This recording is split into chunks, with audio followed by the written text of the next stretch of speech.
Hello, everyone, and welcome. It is Monday night. It's time for Revolutionary Change. I'm Jen. I'm Peter. And my goodness, we used to think that going 2 nights a week, we would definitely have enough space, bandwidth to cover all the important stories. I would definitely say 3 is certainly necessary now more than ever. Because honestly, Jen, I don't even know where to begin. There is just so much to cover. And I sent you something on Instagram from like a few minutes ago. I want people to understand a little something about how politics works in South Florida. If you go, there's 2 rules of thumb. Number 1, if you go against the grain, especially if you do anything that disrupts the corporate established order, you are persona non grata, even amongst people who you think would be your allies, because everyone is concerned about their pecking order per se. I would say that that's definitely part of it. But the idea, I'm not really going to get into it, but the idea that you're going to put somebody who couldn't shine Jen's shoes on her worst day, politically, on your best day, and you're getting national TV spots. I mean, anyone who knows anything about politics knows that only happens if you're there to play the game. That's it. And if you're in bed with the right people.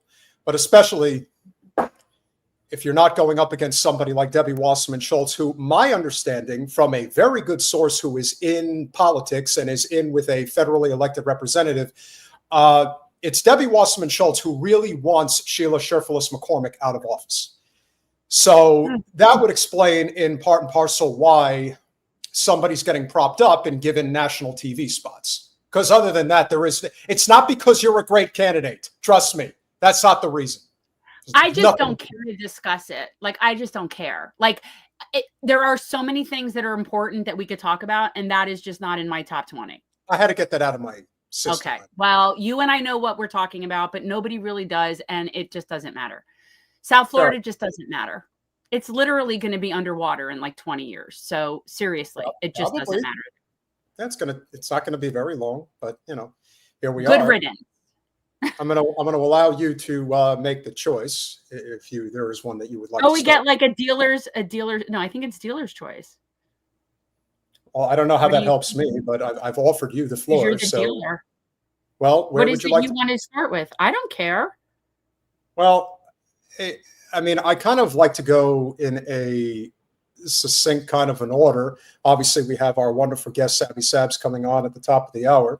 So we'll debate what stories, if any, we will save for when she arrives. But, I think... But we're also going to be talking about her project. Yes. Yeah. Absolutely. And just know that my connection is okay. Okay? Just be aware. That's a good start. So I want people to... Can I talk? Jesus Christ. I'm trying to get my thought out here, which is... if anybody was paying attention to what has happened over the last several days, particularly in lieu of how things have kind of evolved post the Charlie Kirk assassination, it should come as no surprise that there's something very sinister going on here. And for anybody with an open mind, that's all I ask, is that you have an open mind. For anybody who is wondering what has transpired from a legal standpoint, it appears that the suspect, even though everybody is saying that he's already the person who did the deed and all that, he's already lawyered up and he is not talking. And you know what that tells me? That tells me that person is scared to death that he is going to be removed pretty fast.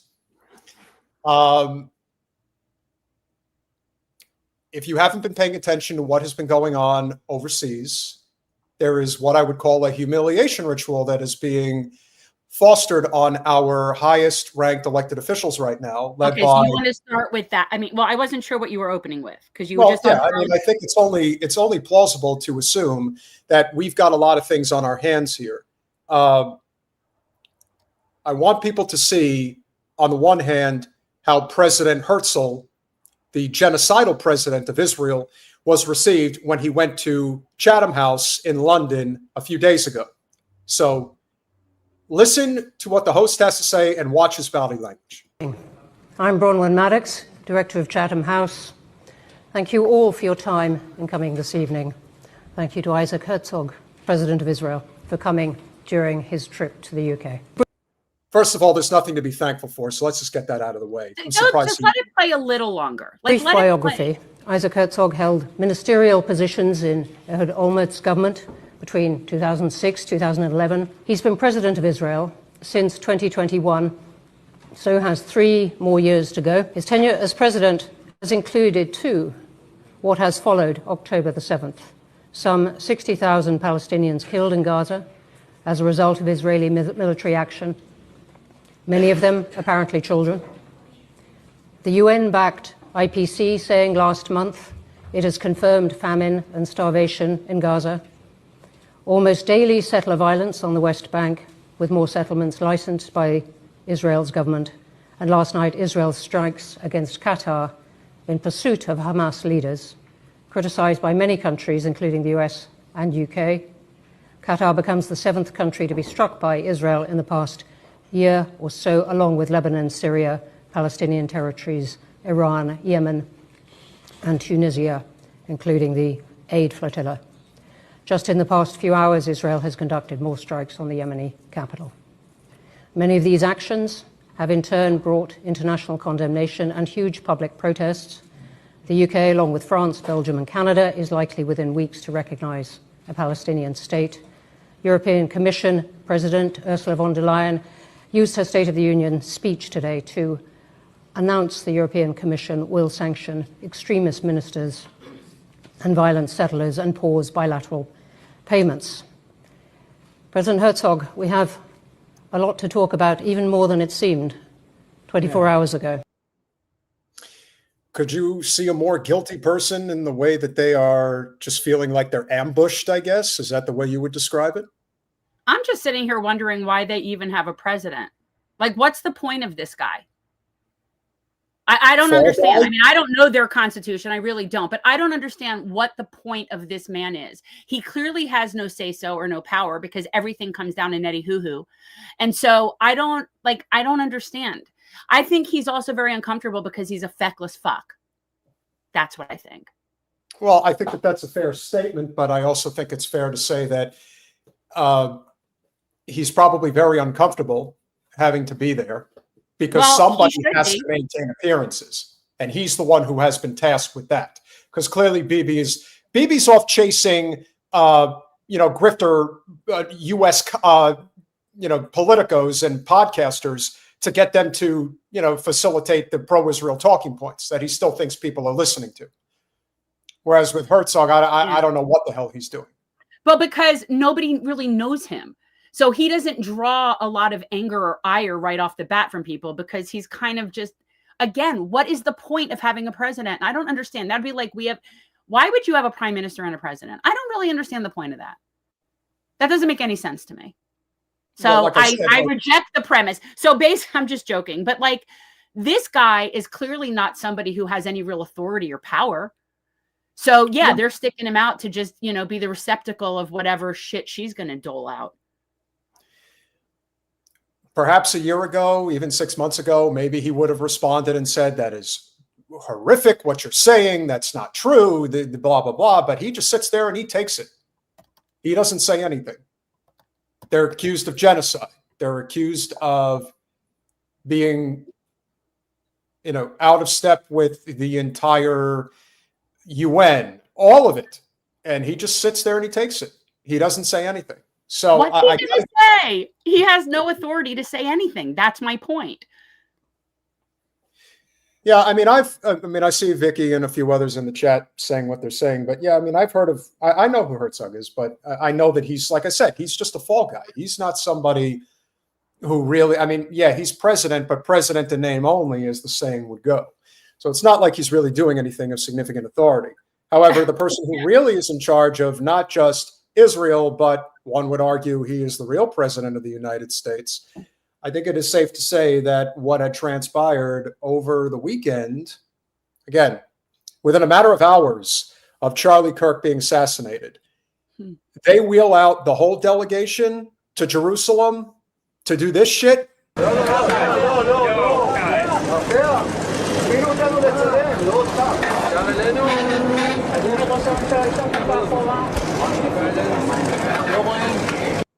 The Three It's so Stooges. gross. It's just so disgusting, and really what it is, and for especially for someone like Marco Rubio, because it's you just look like you're their bitch. Yeah. You're Well, just everybody their knows bitch. that. You look Yeah, like their little bitch. So now they have you going up and touching a wall that you may or may not even understand. And by the way, just for people who don't know, the wall that they claim is actually the temple wall. It isn't.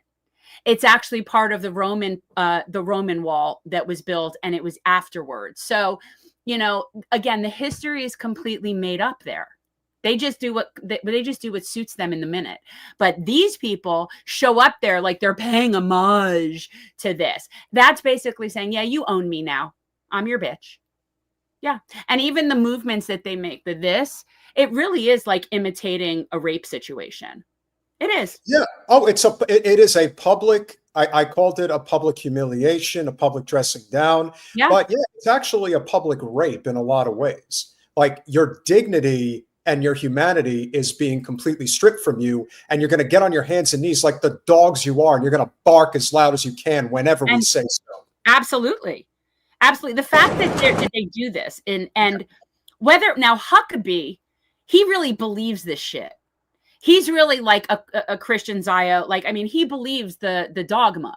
He might. Right. Well, I think he does. I mean, I think he's a freak, but I think he does. I don't think Rubio does. No, exactly. That's why it's like for him, it's not even religious for him. He is literally just like paid to be there.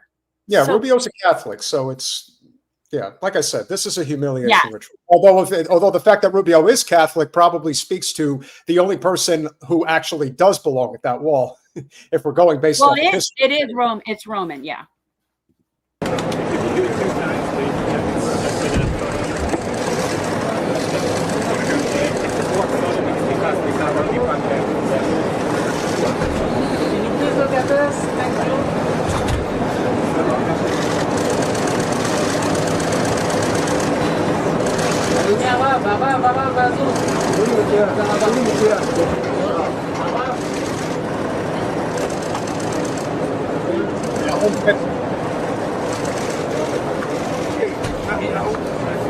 אוקיי, כל הגברים בבקשה תפנו עכשיו את המקום לנשים. בבקשה, בבקשה. Listen, we're not supposed to let people know that these guys are not really native to this part of the world. We have to pretend like we are.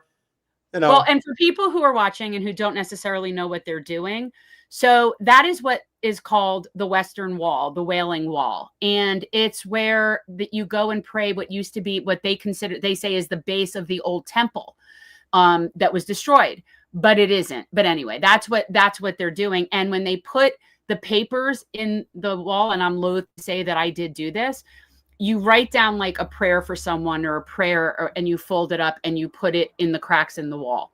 That's the tradition. So that's what they're doing. They're putting prayers in the wall. But yeah.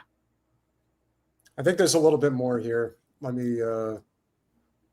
I just wasn't sure if people were wondering why they're sticking papers in the wall. Yeah. So now they're going through this other form of humiliation, which I'm not really sure, but it is a signing of some important paper. I think. Let's see what they're doing. They're signing a blood oath to Israel.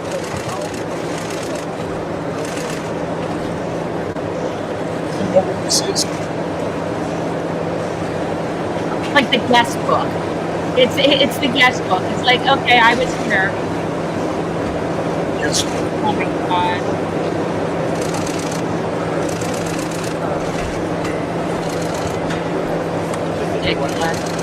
Now you're not going to shoot me too, right?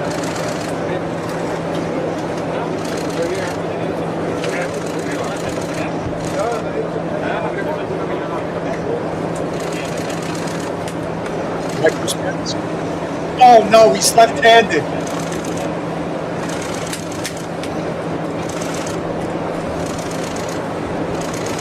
I hate it.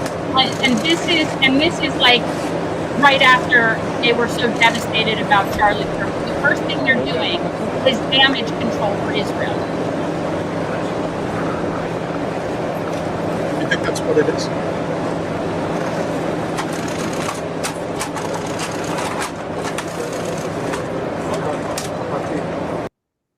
I just can't stand the fact that he's left-handed. It makes me sick.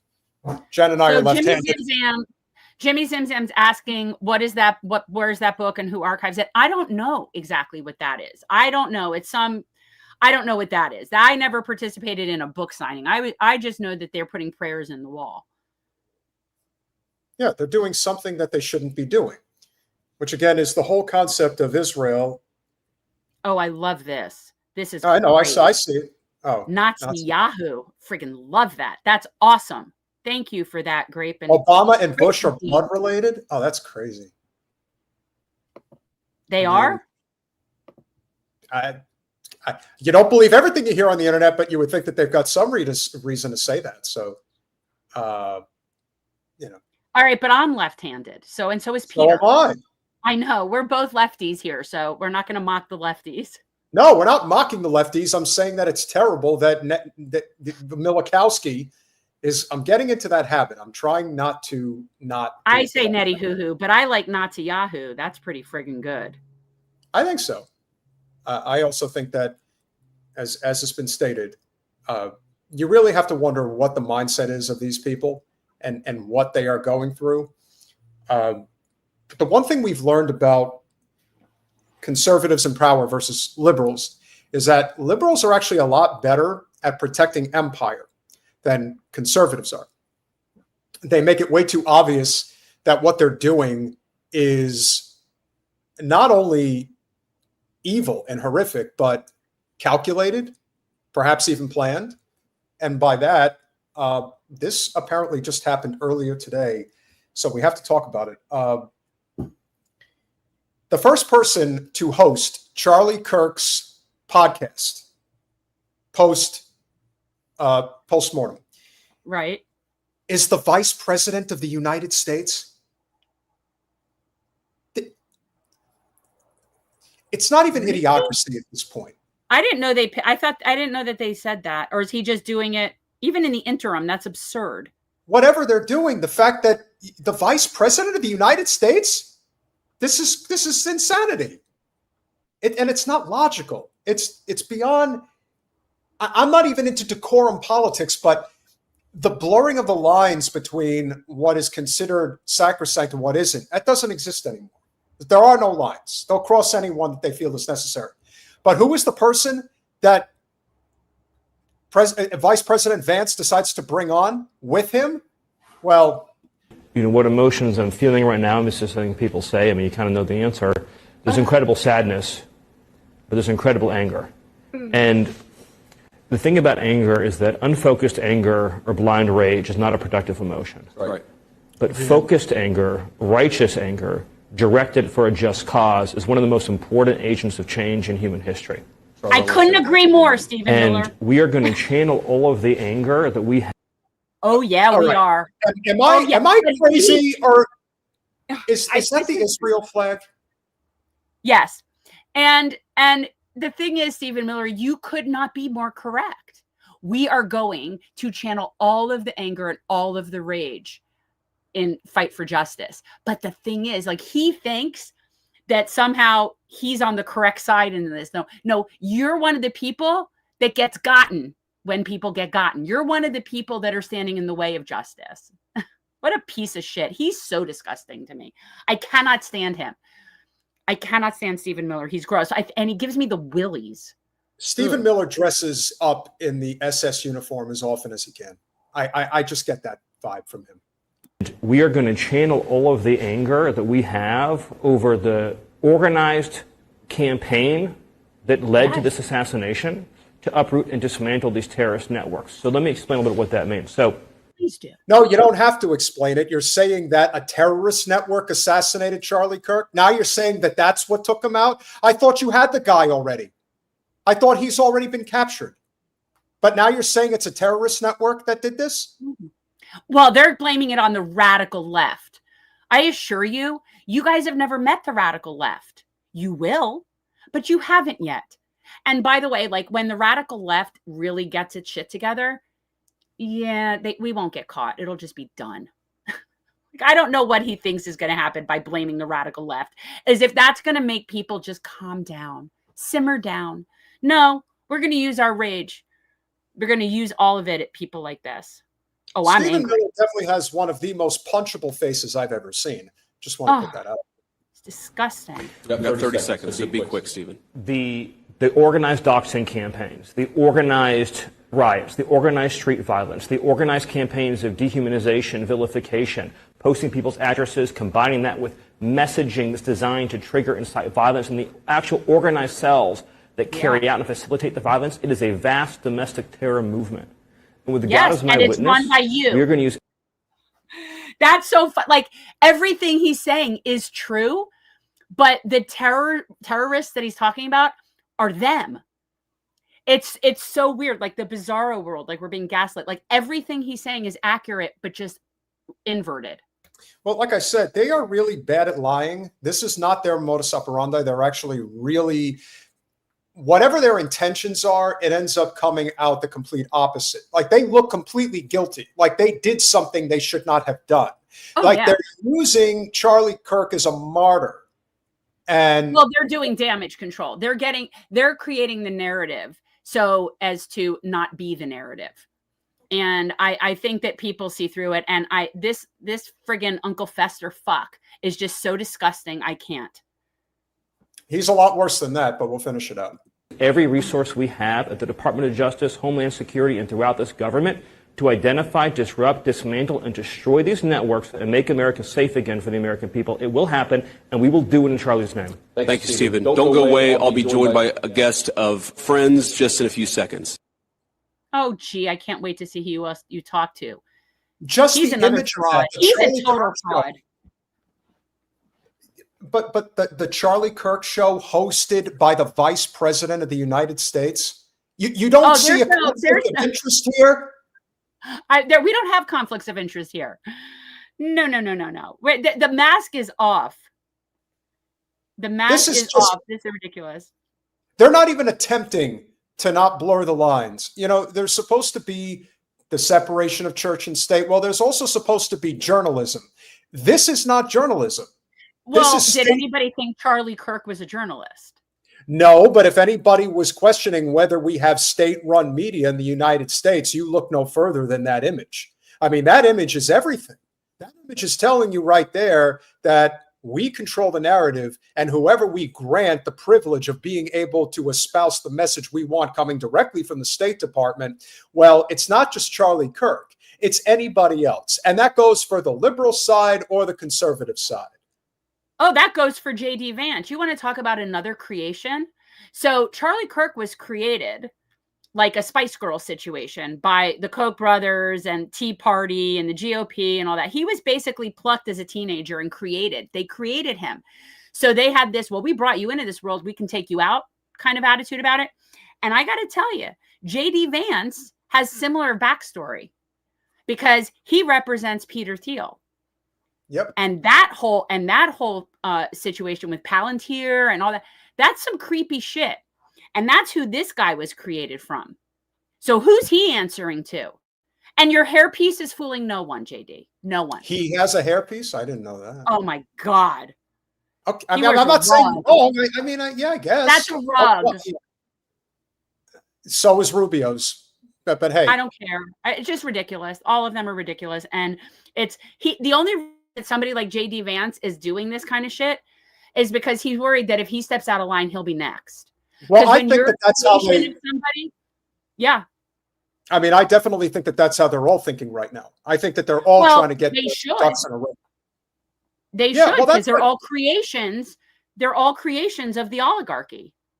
Well, this is also why you had Pac-Man as defiant as he was when he got caught with his hand in the cookie jar, basically defending his actions, suggesting that, no, this is what we need to do to compete against them. I know it doesn't look very good on the surface, but trust me when I tell you, it's for your own good. And this is the way it needs to be. And in the case of J.D. Vance, listen, I've said I like Glenn Greenwald. I think he does great journalism. But you know what? He talked up J.D. Vance a lot. He did. And anybody who talked up J.D. Vance, I mean, I didn't really know him, but you would hope that anybody who really knew him understood that guys like this don't just get plucked out of obscurity. Just like Obama got plucked out of obscurity, guys like JD, they don't get plucked at for no reason. They know exactly what they're getting. And the only reason why Obama got picked over Hillary Clinton is because Obama he's not a good, he is a great politician. Yeah, and Hillary is a lousy politician. And that is why he was picked, because he could sell empire. People forget that in the first go around back in 2008, Obama took a lot more Wall Street money than even Hillary did. So make no mistake, it's a broken system. They've broken it. And now, because apparently one of their most important messengers, this is why we need to get Casey Malone back on the podcast, because Charlie was without question, in terms of anyone under the age of 45, there was no voice more important to Christian Zionism in the United States than him, which is why right now it should be considered extremely sinister that Ben Shapiro is making a power play to take over Turning Point USA. No, it isn't.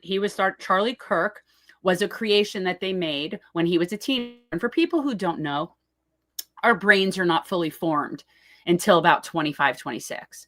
Yes. So when you take somebody at that young of an age and you put them in a very particular narrative in a particular position, you're kind of banking that they're not going to grow and evolve and change. And while Charlie didn't much, it does seem that he was starting to question Israel and what was going on between Israel and the Epstein files. And he was starting to poke around and ask questions.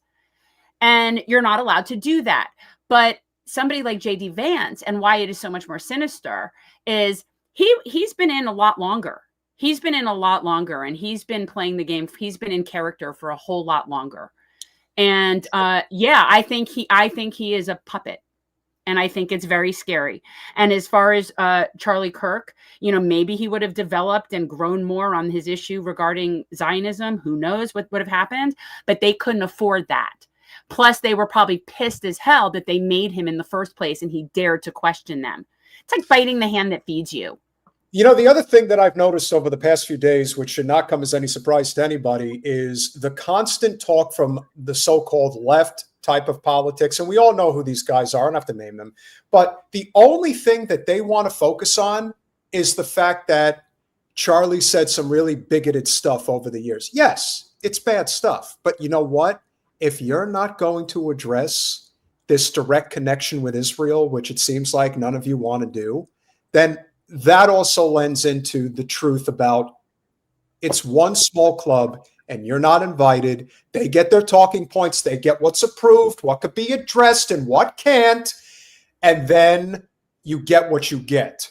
But you know who isn't playing by those rules, Jen? Friend of the show, James Lee. But he wants you to know, just be very clear here. Israel didn't do anything wrong. In fact, Israel's perfect. Israel's perfect.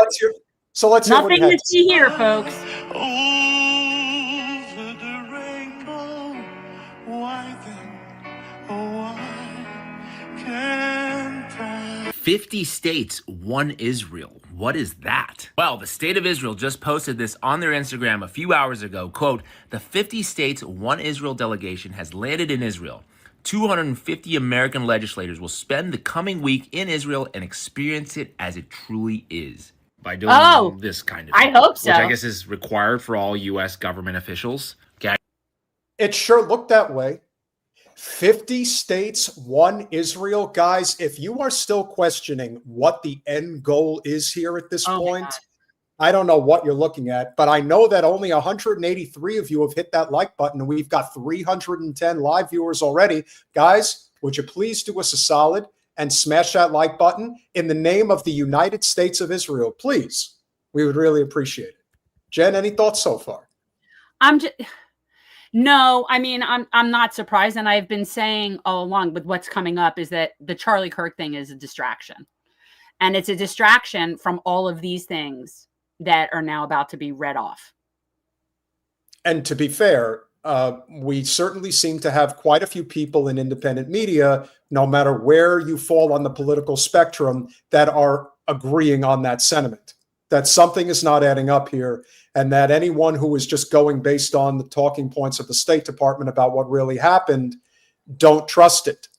But as Ryan Dawson points out here in the clip, since Charlie Kirk's assassination, less than 5 days ago, the Epstein files were blocked again. An amendment was passed banning the Pentagon from boycotting Israel. A proposal bill for Rubio revoked passports for Israel critics, meaning anyone who lives in the United States and says that Israel is evil or whatever. You're coming for my passport, little Mario? Sorry. Marco Rubio. House approves $650 million in additional funding for Israel missiles. And let's not forget the coup de grace. Lauren Boebert gets a bipartisan anti-BDS bill passed on Friday. Yeah. You got to keep your eye on the ball, ladies and gentlemen. We're going to dive deeper into what really happened at the assassination, not tonight, possibly Thursday, definitely Saturday, if no later than that. But James has more to say. I just want to point out to everybody that since Charlie Kirk was assassinated on September 10th, the U.S. government has blocked the Epstein files release, passed an amendment that bans the Pentagon from boycotting Israel, proposed a bill from Marco Rubio to revoke passports for critics of Israel. The House also approved $650 million for Israel's missile defense. And as you just saw there, Marco Rubio visited Israel. And now, once again, there are 250 legislators in Israel at the 50 states One Israel delegation being serenaded with Somewhere Over the Rainbow, a song known as a Project Monarch trigger for mind control MK Ultra slave. That's interesting. I didn't know that one. That's new to me. I doubt you knew that too. I don't know what any of that really is. Like I've heard of it, but I don't know what that's all about. Well, I don't know invoking the Wizard of Oz is the reason why one would think of MK Ultra, but Somewhere Over the Rainbow, makes me think of gay people, not MK Ultra. Somewhere Over the Rainbow. Well, the whole thing is the friend of Dorothy is a phrase, is a saying for people that were gay. Like there is a very, very strong connection about the rainbow, Somewhere Over the Rainbow. Like there is a very strong link between Somewhere Over the Rainbow, Wizard of Oz, and the LGBTQ community. Like that is. I was not aware of that. I was not aware of that. Very much so. Yes. But not I just think that's weird. Well, I'm just not weird to me. I think it's, whatever, but that they would do that. The other thing that isn't being pointed out here, which I think is important, is you've got 250 American legislators in Israel right now, 50 states, One Israel. Now, are we talking all federal legislators, or are these also state legislators? Are they mayors? Yeah, possibly. Governors? Well, look, Florida is the state that has the most money in Israel bonds. Florida has the most out of any state in the country. And the number one county is Palm Beach County. Gee, what's the common thread with Palm Beach County? So it's Florida of all, I'm saying, of the states where you're going to have a lot of Zio bitches in the legislature. Florida is probably up there. So what Anastasia is implying here is that apparently when the song Over the Rainbow is played, anyone who has been planted, basically MK Ultra is a mind controlling device of some kind that, that's what it is. I don't know about that. So let's just say that a chip is planted in your brain and MK Ultra is to be triggered. The way that they get you to enact their, task, if you will, is to play the song Somewhere Over the Rainbow. And then that apparently does the trick. All right. Yeah. I don't buy this. I just don't. That's the kind of shit that they write in my soap opera. We have mind control stuff in Days of Our Lives. If it's in my soap opera, there's no way it's real. How do you know that? That's a presumption you should not make. No, but way. I don't know. You're talking about putting chips in people's heads. I'm not saying that can't happen or doesn't happen, but to think that somehow there's this like grand coordination with their Somewhere Over the Rainbow just seems kind of out there to me. Hey, listen, anything that Israel is doing, like gathering 250 elected officials from the United States and playing Somewhere Over the Rainbow with a banner that says 50 states, One Israel, within what, 72 hours of Charlie Kirk being assassinated? Something's really fucking weird going on right now. I mean, I'm not saying this is like Night of the Living Dead type stuff, but I'm starting to think we're in some type of a horror movie come to life. Oh, no, that's for sure. You know, I mean, let's just say some more than others are living more of a horror story right now.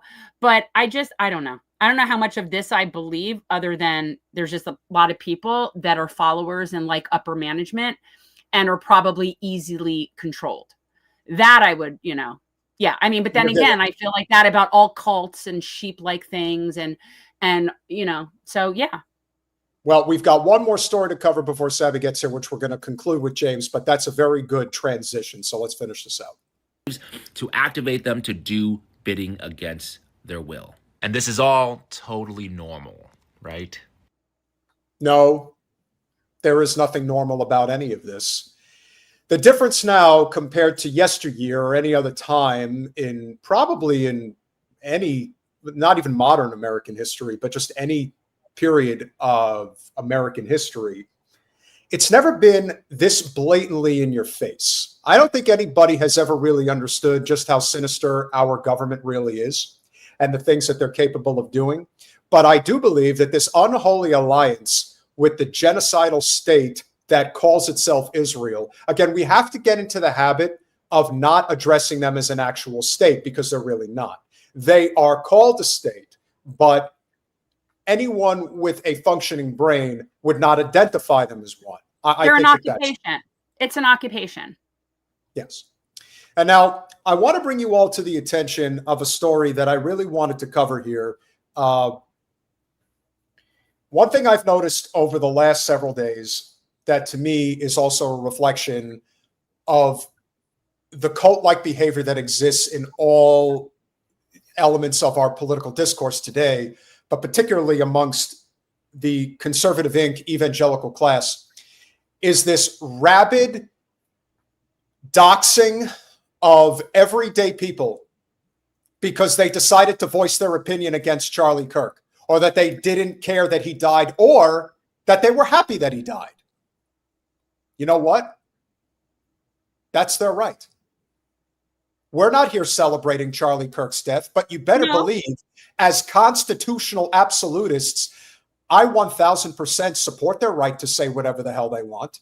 And this argument of, well, it's not against the First Amendment if a person chooses to fire them. Let me assure you of something that I know in my heart of hearts. Most businesses support free speech. Are there exceptions to the rule? There certainly are. But when you have this army, thousands upon thousands of people that call up and harass employers and tell them, much like the Stop Anti-Semitism Zion-Nazis that basically go after people who are not loyal and fidel for the Israel cause, what do you think it's like for an employer who has to deal with 1,000 phone calls a day from people saying, fire this person or there's going to be hell to pay? It's not like they want to fire these people, but you make it your mission in life to go after people. And you're not just going after anybody. You're going after working class people. You're not going after high-end executives who wish ill will. You're going after fucking firefighters and teachers and subway workers. That's who you're going after.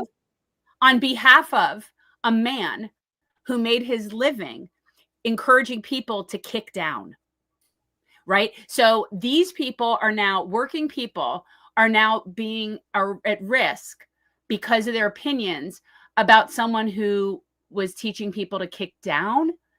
I mean, we've definitely lost a lot here. Ray J is one of our conservative friends, but I want to be very clear about this. You know, you've been watching our channel for a long time. You know that the reason we said something regarding what happened with George Floyd is because we have policing in the United States that doesn't do away with qualified immunity.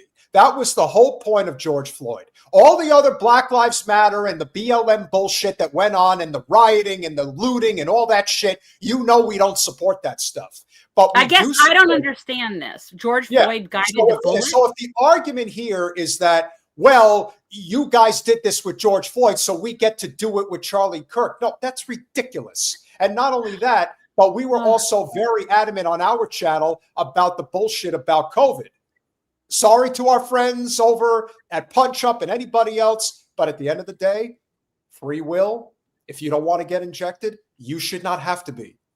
And there should be no restrictions against people who choose bodily autonomy, just as I believe in a woman's right to choose. And obviously for Jen, that's one of, I would say, your primary issues of concern, rightfully so. Well, I generally am a very strong advocate for human beings having self-determination and control over their own bodies in every way. Like, that's just a big thing to me. But unfortunately for women, we seem to be the target of somebody trying to control our bodies in a way that doesn't happen to men. But I would be against it in that regard too. Like, let's say, for example, every man that turned 18 had to either commit to paying lifelong child support for the future or get a vasectomy forced upon them. You know, I might not like that, even though I'm not a man, because I think people should have self-determination over their own persons. So that's just me. Common sense, I would think. Yeah. But this lady was a real doozy. There's lots of them out there that are doing this, but I singled out this one in particular for a reason. She has not only been going on social media gleefully talking about how she doxed this person, she doxed that person, and is also now going on television and talking about it. So let's see who she is. Let's know who she is. Yes. So this is Olivia Krolczyk. I believe that's how you say her name. No shock that the left is mad that we are playing by their game. They created cancel culture and we are now playing by their rules and they can't stand it. In reality, it's just consequence culture. They're finally learning consequences to their actions. We're holding them accountable because complacency is what led us to the last week. What we saw to that poor girl on the bus, what we saw happen to Charlie Kirk, and so many other unfortunate situations. So you're telling me that the reason that you're doing this is because you think that these people are responsible for the lady who got stabbed in Charlotte, North Carolina, and that Charlie Kirk's assassination in Utah, that's the person who's working in Office Depot that you got fired? This is a person who posted on social media. Keep in mind, I'm not going to tell you where she lives, but I can tell you that she's in her early 20s and her family, the home that she grew up in and has been raised in her formative years in, is a multi-acre, $1 million property in Central Ohio. This is not a person who is coming from any form of struggle. This is a person. This is a privilege. Look at her.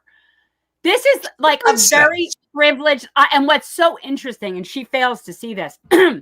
See, she thinks that she's winning. She believes that she's winning. She's turning in these people. She's making them. She's showing them. I promise that within, I'd say, 6 months to a year, those people will end up okay. This woman will never live this down for the rest of her life. This is going to be her legacy. And it's like she has no clue, because I'm sure she's surrounded by people that are like, you know, congratulating her on a job well done. She's sealing her own fate. You're making yourself a loathsome person on this planet. And you're pretty young. Looks like you've got a lot of years left to live amongst the people that are going to find you to be disgusting. And I just don't think that these people, because of their privilege, her particularly, has any concept as to what's going to really come back. Because what I would tell her, I don't even know that she'd get this, is for every action, there's an equal and opposite reaction. And you better bet yours is coming. That's what I know. So she could sit there and make herself as known as possible, just like Hyundai Karen that I told you about. Please, people, keep it up. I'd love to know who these people are. In the last, what is it? Oh, excuse me. This was done, I kid you not, in about the course of 36 hours. I've officially contacted, this is the girl on the screen, mind you. I've officially contacted 471 employers. Still more to do. My fingers hurt. My eyes hurt. I've never had screen time this high, but I'm alive to complain about it. It's all worth it. All for Charlie. Do you pray at night, to Charlie Kirk, Chris? Is that what you do? Olivia, is that what you do? You get on your hands and knees and pray to one of those, they make those candles, those Jesus imitation candles, and they slap other people's faces on there, like Luigi Mangione. Well, did you slap Charlie Kirk's face on there and pray to him? This is beyond unacceptable behavior. She has maybe just a little more to say. They're seeing the consequences of their actions. Absolutely. Hannah, you've got the War Secretary, Pete Hegseth. Just look at that square. I can't. It's absurd. It's absurd. It's like they all look kind of the same to me. Kind of vapid and I don't know. They all come from good stock. They all come from good stock. They all have and apparently Pete Hegseth joined in on that shit as well. It is again, Newsmax, it's all of these networks, all of the people that they typically get, but this is who they want. They want these drone-like figures to be doing this work. I have to agree with this for a second. I agree with Patricio that you are wrong that businesses do not support free speech. I don't think so either. I think very few people really support free speech. I agree with you, Patricio. Fair enough. I don't think that they're not doing themselves any favors. That's the problem. So if you're actually trying to prove a point that you're total hypocrites, especially on the issue of free speech, well, you're proving it and then some. I don't recall. I mean, listen, is it possible that some of the liberal Karens were doing the exact same thing? It's possible. But I have never seen activity that they brag about so gleefully. I'm trying to set a record. I've called 800 different businesses to make sure that these people get fired. And apparently at least as many as 10,000 have done just the, first of all, you have no life. And right. This is how you spend your time. You do have way too much time on your hands and should be spending it more productively. At least that's where I stand. Your thoughts? I just think that these are very privileged people that apparently have nothing better to do than focus on other people. So this girl in particular, she has nothing for herself. She hasn't done anything. She doesn't create anything. She doesn't inspire anything. She doesn't do anything. And when you're like that, that's when you spend your time going after other people. Because you don't have your whole own existence to do. Like people that are content don't do that.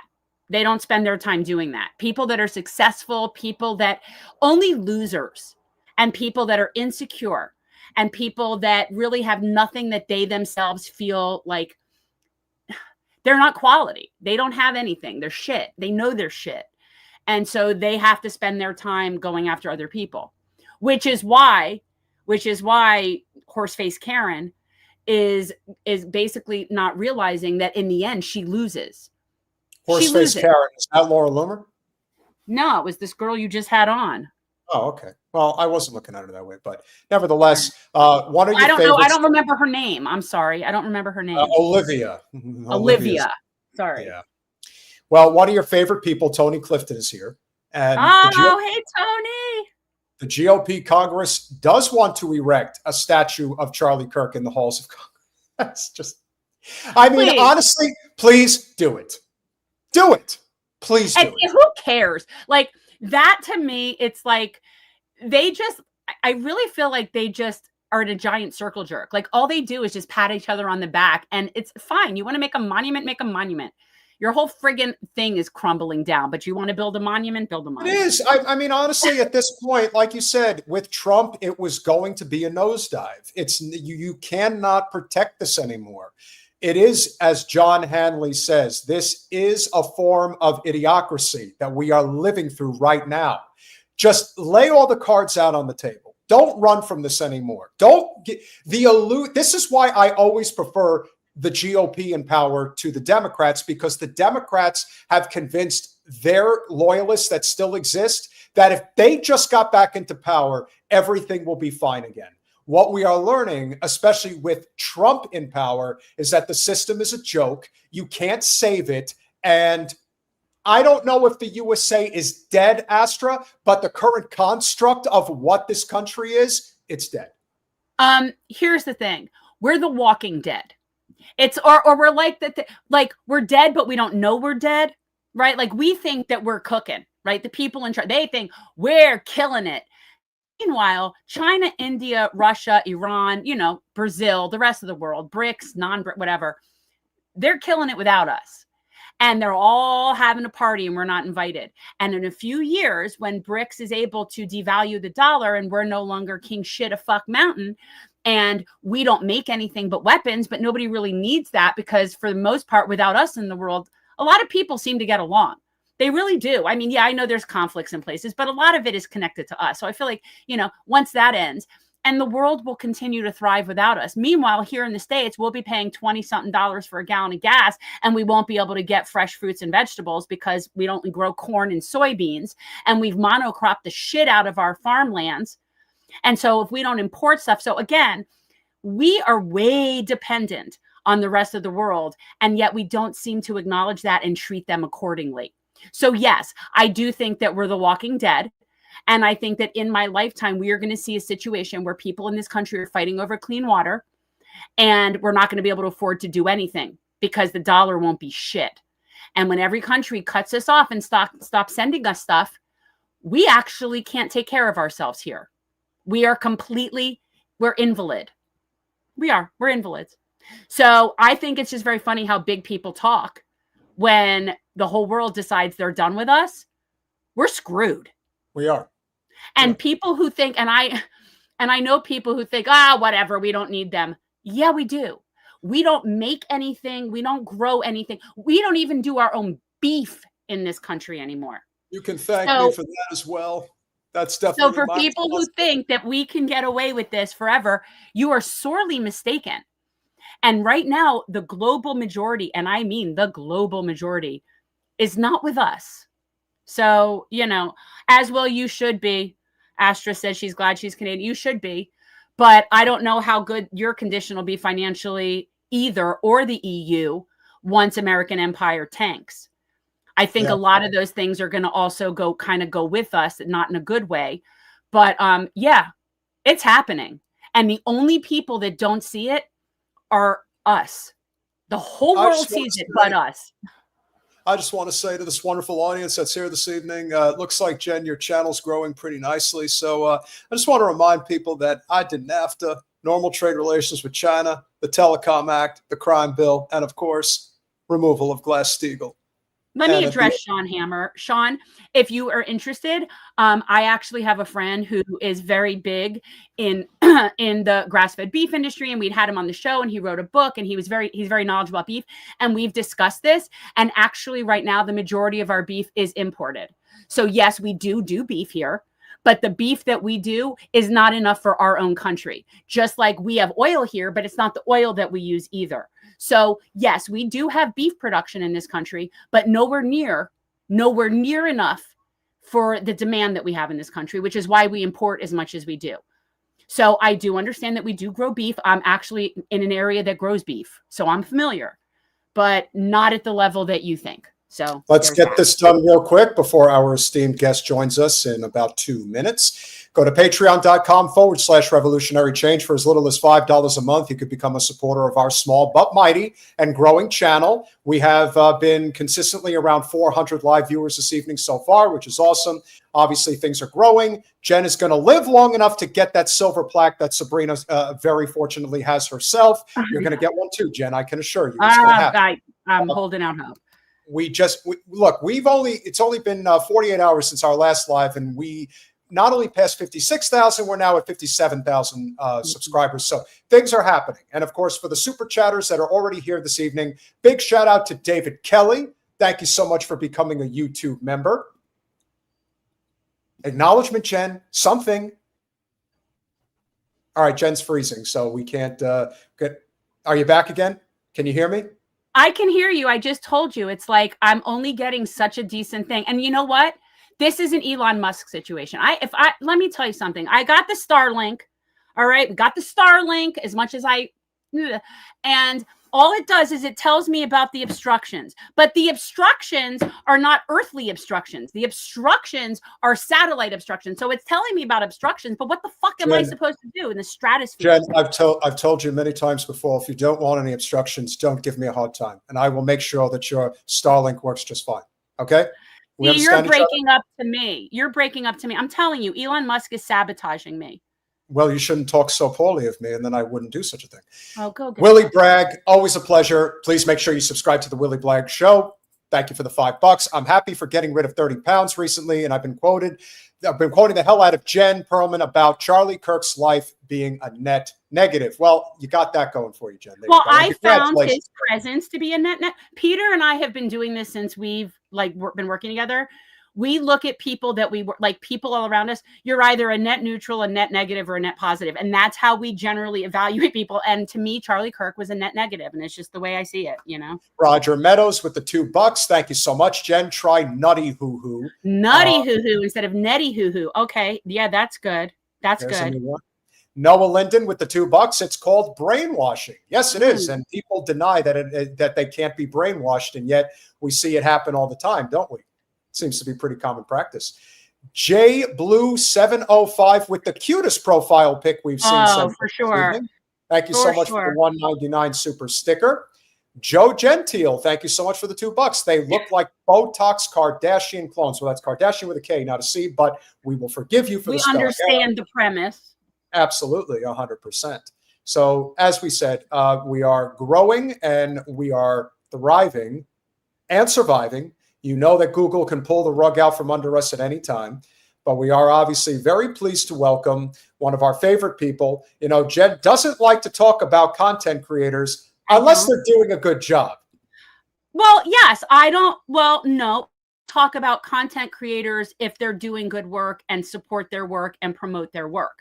I don't like to talk about content creators like the friggin' Jerry Springer show that the left has become. That's not my kind of shit. So, yeah. Let's get with the real left, the labor left, the populist left, the ones that are actually trying to make a difference in this world. And one of those people is Sabrina Salvati. You know her as Sabby Sabs. Always a pleasure. Welcome back to Revolutionary Change. Hi, Jen. Hi, Peter. How are you? I am good. Just to give you a heads up that I am in a camper in Georgia and Elon Musk hates me. So my connection is definitely choppy. So I just want to warn you, it's not ideal, but I'm so glad you're here and I'm excited to hear about your project. I don't know, like I think I knew at one point, but then I forgot. So I'm kind of excited to hear what the project is. Awesome. Yeah. So I've been working on a documentary and it's locally, based. But basically, I can tell you guys like how this all began. There was a group of activists. They reached out to me. They're called the Franklin Park Defenders. And they reached out to me to meet with me to discuss a current gentrification project that's happening in Boston.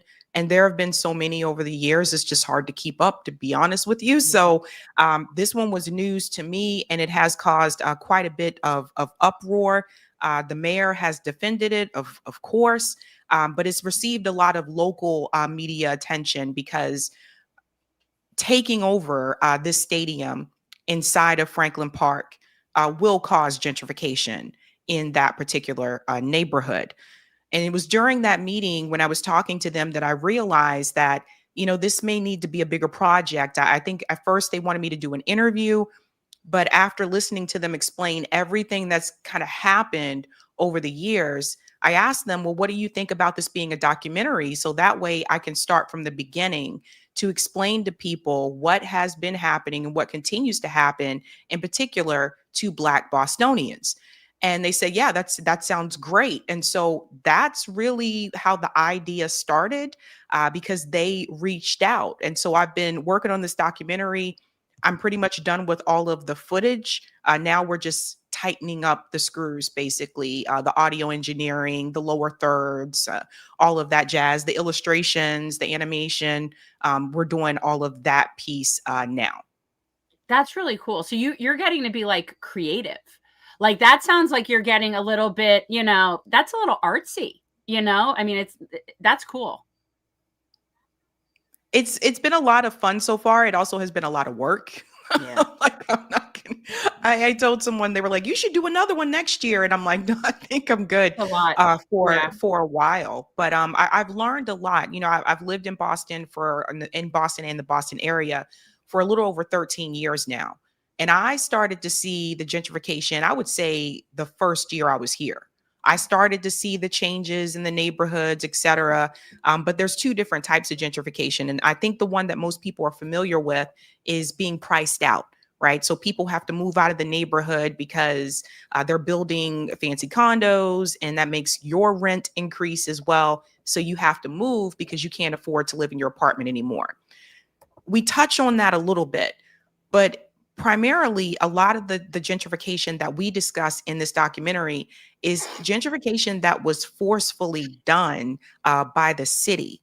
So via eminent domain, where people's homes were stolen from them and they had to leave so that the city could build a highway. This story isn't unique to Boston. It's happened in cities all across the country. I would highly recommend, if people are not familiar, the best case to look at is San Francisco. So you can understand like what happened to the Black population there, where homes were actually taken from them via eminent domain so that they could build highways, they could build the luxury apartments, et cetera. They could build a stadium. That's another one that a lot of people may not be aware of if you're a sports fan, who was removed so that they could build those stadiums. So these are things that are important for people to know, but also the fact that it's still happening here in Boston. I think a lot of people come here as tourists and they don't get to see the side of Boston that we show in this documentary. They mainly get to see Boston proper. And a lot of times when people would come, I think for the first time, like my friends would come and visit, they would say, where are all the Black people? Well, Black people are here, but you wouldn't know that unless you venture to those areas. And then a lot of Black people have been forcefully removed. So that's what we get into in particular. And this new project that Mayor Wu is really championing, and she has a lot of big money investors backing her with this. She is giving things away to developers, to corporations after she vowed not to. She is not fixing the housing issue, which is something that she really ran on as a progressive candidate at that point in time. She's selling Black communities out, just like Marty Walsh did, just like Mayor Menino did towards the end of his mayorship. So it's become very clear that a lot of these cities, not just Boston, you see it happening in Brooklyn as well. A lot of these urban areas are now becoming places that the mayors and in particular developers want to keep a certain population around and bring a certain population in. And that's the professional managerial class. They want to build a city where the people who graduate from Boston University, Harvard, MIT will stick around instead of moving to New York or DC for those jobs. And they're building a place for them. And running for Congress and becoming a congresswoman, like one Bostonian University student did once.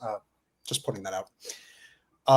That's right. And Ayanna Pressley, of all people, who is from here and still lives here, she should talk about this issue, but she doesn't, because she backs what the mayor is doing. And a lot of this is political. So she doesn't want to hurt her seat. So she's not going to really speak out against it either.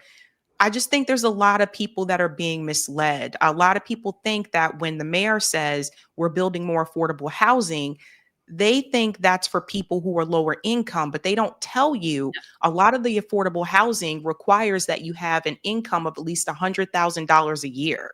Mm-hmm. It's not really affordable. They have been pushing people out for quite some time. I know as long as I have been here, I have seen it. I've hopped around myself to different neighborhoods because the rent goes up. So you got to go somewhere else, where it's a little bit cheaper. But in particular, the land and the homes and the generational wealth that they have stolen from Black Bostonians has not been resolved. And they continue to do it. And this is part of the reason why you may have seen the study or heard about the study from Dr. Sandy Darity. This is part of the reason why there is a study that was published that shows that the average Black family in Boston has a net worth of $8, and the average white family in Boston has a net worth of $247,000 because they stole the wealth. Yeah. So, and what's so, I love that you did this as like, as a case study, because the truth is this is happening everywhere. I mean, some places are worse than others, but erasing Black history, erasing Black neighborhoods, this has been a consistent theme, right? Like we've been watching this over and over and over again. Now it's just done by big developers instead of a lynch mob necessarily, right? Like it's just more corporatized, but it's the same thing. And I think that I just had this thought, like it would be really cool if different people did case studies on this in the different locations, because it really would be a good series. I know you don't want to do like a whole project, but like, because they're like almost every state has some place that is just particularly bad in terms of gentrifying Black communities. We're seeing right now in South Florida, the big one is in what's Little Haiti. And a big part of that is because it is a portion of that county that is actually higher ground because it's not near the coastline. So you already had these people in like this ghetto that was pushed inland because it wasn't very valuable property. But now as the coastline is evaporating, now they want that. So that's been a big problem in Miami, but we see this all over the place. We have it in Broward too. And it's very frustrating. I absolutely know what you're talking about. The affordable housing, Peter, that they're building over in Liberia, it's not affordable for the people in Liberia. That's an area, and just, you know, that's a neighborhood in Hollywood. It's the neighborhood of Liberia, but they're building affordable housing, and it's really nice. No one there can afford to live in that. No. Jen, can you share with Sabrina the story about the the farm that was being built, and then the SIO Karen that showed up to basically gentrify the little area? Yeah, a friend of mine, Mona Lisa Weber, who is a very amazing community and activist down here. Got to connect them two together. She's just amazing. But we had built her and her friend, and I was just support. I was support. I mean, I was just there to help. This amazing community farm, a community garden. It was so cool. People from Liberia were coming that had not ever grown food before. Like it was starting to really be cool. You know, it takes a while to get that off the ground. And soon, like, I don't know, maybe 6 months in, the property next door gets bought by an Israeli couple that lives in Sunny Isles in some condo, and they're buying this to either flip it or rent it or whatever. And she started coming over to the garden and having complaints. She would have complaints, like very Karen. And it was very frustrating. And then the next thing you know, the property got like bought out from under them and it was gone. And now the whole garden ended. And it was like, it was so obvious that she just didn't like it. And she probably went to her husband and said, we need to buy that lot no matter how much it costs. And that's what happened. And our garden got sold out. And that's been happening. That's another thing for people who do gentrify those neighborhoods. It's weird. Like they'll move into those neighborhoods, but then they don't want the people who are from there and live there to exist in the neighborhood. So they'll complain or try to buy up property to get them out of the way. It's really crazy. And I highly recommend that people take a look at what's happening in some of the southern cities as well. I don't think a lot of people are aware. Atlanta is experiencing this. Atlanta at one point was called like Black Mecca, especially if you wanted to be a Black entrepreneur. That was kind of the place to go. At one point, they had a lot of popularity with the music scene, particularly in the 90s. That is all changing. People are being pushed out there. I would also advise people to take a look at New Orleans, Louisiana, because after Hurricane Katrina, a lot of the people that grew up in New Orleans could not afford to move back there. There's gentrification happening around there as well. So the idea is pushing people out of the city. But of course, a lot of the jobs exist in the city. Now you have a further commute. That's going to cost you more money. That also means that's more of your time throughout the day. And so this is a pattern that has been happening where Black communities have just been pushed and then moving here and there and here and there because we've been pushed out of a lot of different places. New York in particular, Seneca Village is a great one. A lot of people are aware of Central Park. But I don't think a lot of people know that Central Park was once Seneca Village. There was, American freedmen that moved to Seneca Village. They built it up. They built their own homes. They built their own schools. And guess what? The government came in and said, we want this land. We're going to create green space. And so they were pushed out. So then you're starting all over again because you lost your home, you lost your wealth. So that is something that's been happening for a long time, for years, but particularly in the urban areas like San Francisco, I think is probably the worst case study that I have seen for this type of behavior. And that's why now, today, if you go to San Francisco, you're like, well, where are all the Black people? Well, at one point, more so in Oakland, but even Oakland is experiencing some gentrification. So people have just been pushed all over the place. And that also doesn't disrupt wealth, it disrupts community. Yeah.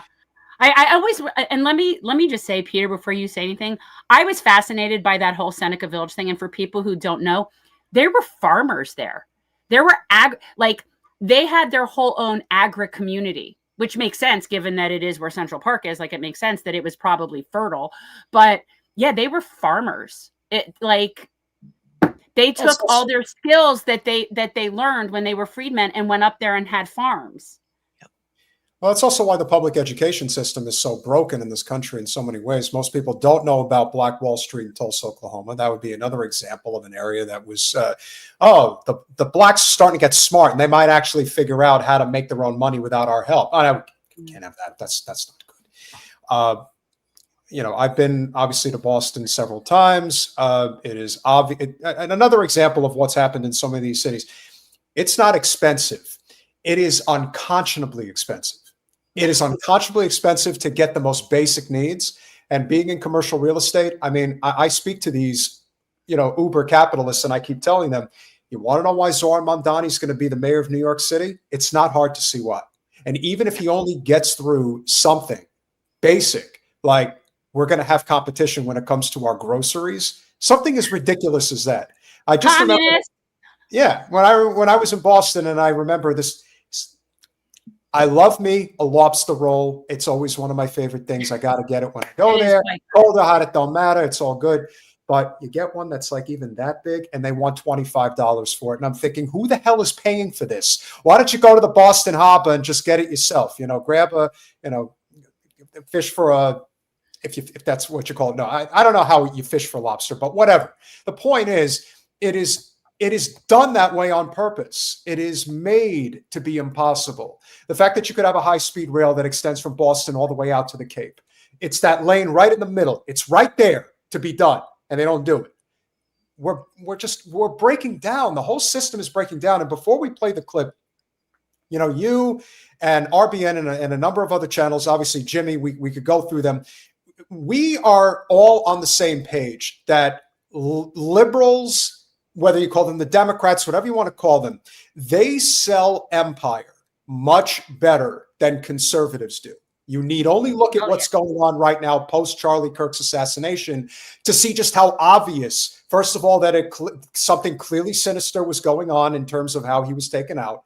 And then this kind of vacuum that's been created and who's actually grabbing it. Whereas with the liberal class, like Mayor Wu, I mean, people around the country think she's like one of the best elected officials in this nation. And under that cover, she is able to get away with these horrific, ultra-capitalist policies that I think, because of how the Democratic establishment is set up, they're able to get away with it in a way that conservatives are not. Your thoughts on that? Absolutely, 100%. And a lot of people do cheerlead Mayor Wu. I can tell you from experience, she's a great talker. But her main thing that she ran on when she was running for mayor was housing, which is a big, big problem that we do have in Boston. And she just turned out to be in bed with the other developers, like just like those who came before her. Marty Walsh said, we got to fix the housing, but then he said we couldn't have a rent freeze or rent stabilization, right? Like, stop these landlords from continue to increase the price of rent. It's ridiculous. So people just can't afford it. So there's that. It's tricky with her in particular, because even this time around, because she's running for re-election, she really didn't have a real competition. Josh Kraft was running against her. He's the son of New England Patriots owner Robert Kraft, who's a billionaire. Oh, you gotta be kidding me. No, very, very, very rich family. You know who they are. But He didn't stand a chance against her because, of course, he's from a billionaire family. Also, he didn't even live in Boston. Like, he moved to Boston so that he could run for the race. So people weren't really feeling him. She's gonna win. She just doesn't have a strong competitor that's running against her. And then there's that idea of people kind of like the devil that they know instead of the devil that they don't know. So they'd rather just stick with her instead of try their chance with someone new. And it was easier for her to get in, I think, because Marty Walsh was, resigning on his own because he went to go work for the Biden administration with labor. But I don't think people realize what she has been doing. And some of these meetings, town halls, that she does have meetings and she does go to different neighborhoods and meets with the people. But it's all smoke and mirrors. When I approached her 3 years ago, when I asked her, why are you kicking these people out of their apartments? You said you were invested $50 million into this apartment complex. And now you're saying that in order for that money to be put to use, the people who live there have to leave and they can't come back. And when they tell them to leave, they're sending some of these people to the North Shore. For those who don't know, North Shore, north of Boston, they're sending some of these people to Ipswich. Yeah. Ipswich is almost at New Hampshire. They're sending them like far away. Yeah, away from their community, away from their doctors, away from, their jobs, all those types of things. Those are Black neighborhoods that she is doing that in. And she thinks that just because she has a new edition day, which was nice, it's nice to honor, the R&B group New Edition, but she thinks that doing the virtue signaling type activity, she thinks that just by doing that in itself is enough. And what I'm seeing, particularly this year, more and more Black residents are calling her to task. They're telling her, you have to stop giving into these investors. And a lot of them do come to these hearings and they're saying, we want to keep our communities. We want to preserve our communities. We don't want developers to come and take it over. And just the sheer idea that in order for you to have something nice in the neighborhood, the people who already live there have to leave. They don't even want them to be able to enjoy it. It in itself, it's classist, it's racist, it's absolutely ridiculous. And we get into the education system a little bit as well, which is still to this day is shocking to me that Boston has a busing lottery system. I still can't put that behind me. I was going to allude to the fact that, again, you live in Boston, so you know this. For anybody who's not familiar, one of the cruelest aspects of the greater Boston metro area is that there is public transportation in the wealthy neighborhoods. So if you happen to live in the areas that are adjacent to places like Cambridge and whatnot, there are these public trains, these trolleys, but the only places you will find them are in the very wealthy communities like Brookline. And so with the places that really need it, like Ipswich and, Roxbury and places like that, you're not going to find it because the system is designed to be cruel. That's the idea. It's like you sink or swim. And like I said, the liberals are so much worse about this because they're very good at putting on the face. They're very good at, we really care. We really want to help you. That's one of the most evil aspects of capitalism is that the people who sell it best are the people trying to convince you that they're actually trying to change it for the better. In reality, if you stay on that train, if you stay on that hamster wheel, as Jen likes to say, you're never going to get off it. And a place like that, and especially with a mayor like that, yeah, it's even more dangerous because people like her. The fact that so many people hate somebody like Trump, it forces them to look at the system in terms of how bad it is. But somebody who looks like a good person, that they're actually on their side, no, that's even worse because they can lull you to sleep. And it seems like that's what she's been doing. But I'm guessing this documentary is going to expose that. And if you would like, we will play the trailer to this great I'm making progress, David Hunter. I'm making progress. You stay tuned. I'm working my wiles on it. You can, again, I am in the free market and I support the free market and I can still say that capitalism is evil. Oh. That's not a conflict of interest. You can Okay, we're going to play the thing because I wanted to just say something because Sabby had talked about places like Atlanta and something that was interesting because I had gone I don't remember when it was, like within the past year and a half, to Cop City weekend. It was a protest, it was a march, it was all this stuff. And one of the things that was a problem that people there have a problem with is what they call the Black misleadership class. And Atlanta is a very blue place, and yet their problems are just as bad, if not worse, in a lot of cases. And so I can't help but think a lot of these places are blue. I mean, I'm not saying it doesn't happen in red places, but you know what I mean? And it's a lot of people in Black leadership positions that do shit. Now, I know the Boston mayor, not the Boston mayor, but you know what I'm saying. Yeah, no, it's 100% true. I've spoken to people in Atlanta who live there currently, who have also voiced their frustrations about this. A lot of them just decide to basically do the bidding for developers and focus more so on their political career. So they'll sell out their own community too. Yeah, it's very unfortunate, because I know in Atlanta, it's definitely a big problem. Because that city should basically be for Black people, like that's and yet it isn't. No, and that's also a reflection of Fulton County and Cobb County, and it's all about money. Atlanta has become the New York of the South, and so by that extension, it becomes, again, it's a huge hub for massive corporate investment. A lot of REITs are based there. It pushes everybody out. That's why you have communities like Macon, which are predominantly Black, but there's no real investment there, because for them, this is it's a class war, nothing more, and they use race as a construct to divide and conquer, and they've been doing it for centuries, and it still works. But I think we're starting to peel the onion back in an effective way, and hopefully this documentary will do just that. It is called Removed: Black Erasure in Boston. Here we go. Yes, Boston is home to winning sports teams and elite universities. But some might say that there are two Bostons. If you look at City Hall, no one's talking about that specific racial and historical component that Black people are the ones that are being removed. There's a huge significant difference in lived experiences, and we know this because of the wealth report. We're at $8. This whole plan of gentrification isn't a new concept. In every city you go into in the Northeast, they kept moving Black people out of the inner city.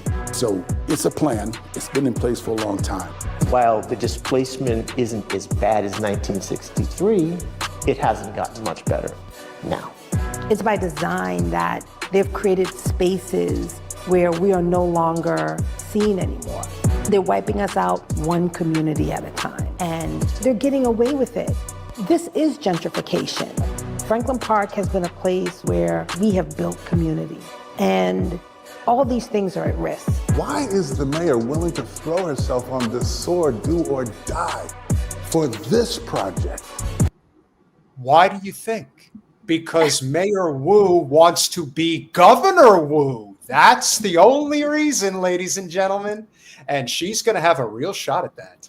Just wanted to point that out. It's not about soccer. It's about the additional profits that can be made in this entertainment complex. It's a disrespect that you would take public parkland and then give it to a private group to control it. And this project is Emmett Till's mama pulling back a curtain. And if people don't look at what's behind that curtain, it's coming to them.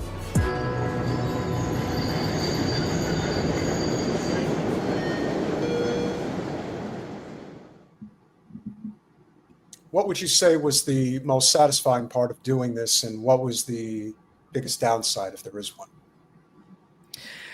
I have to say the most satisfying part is in doing this project, I do feel like we found a way to bring people together that maybe weren't together prior to this documentary.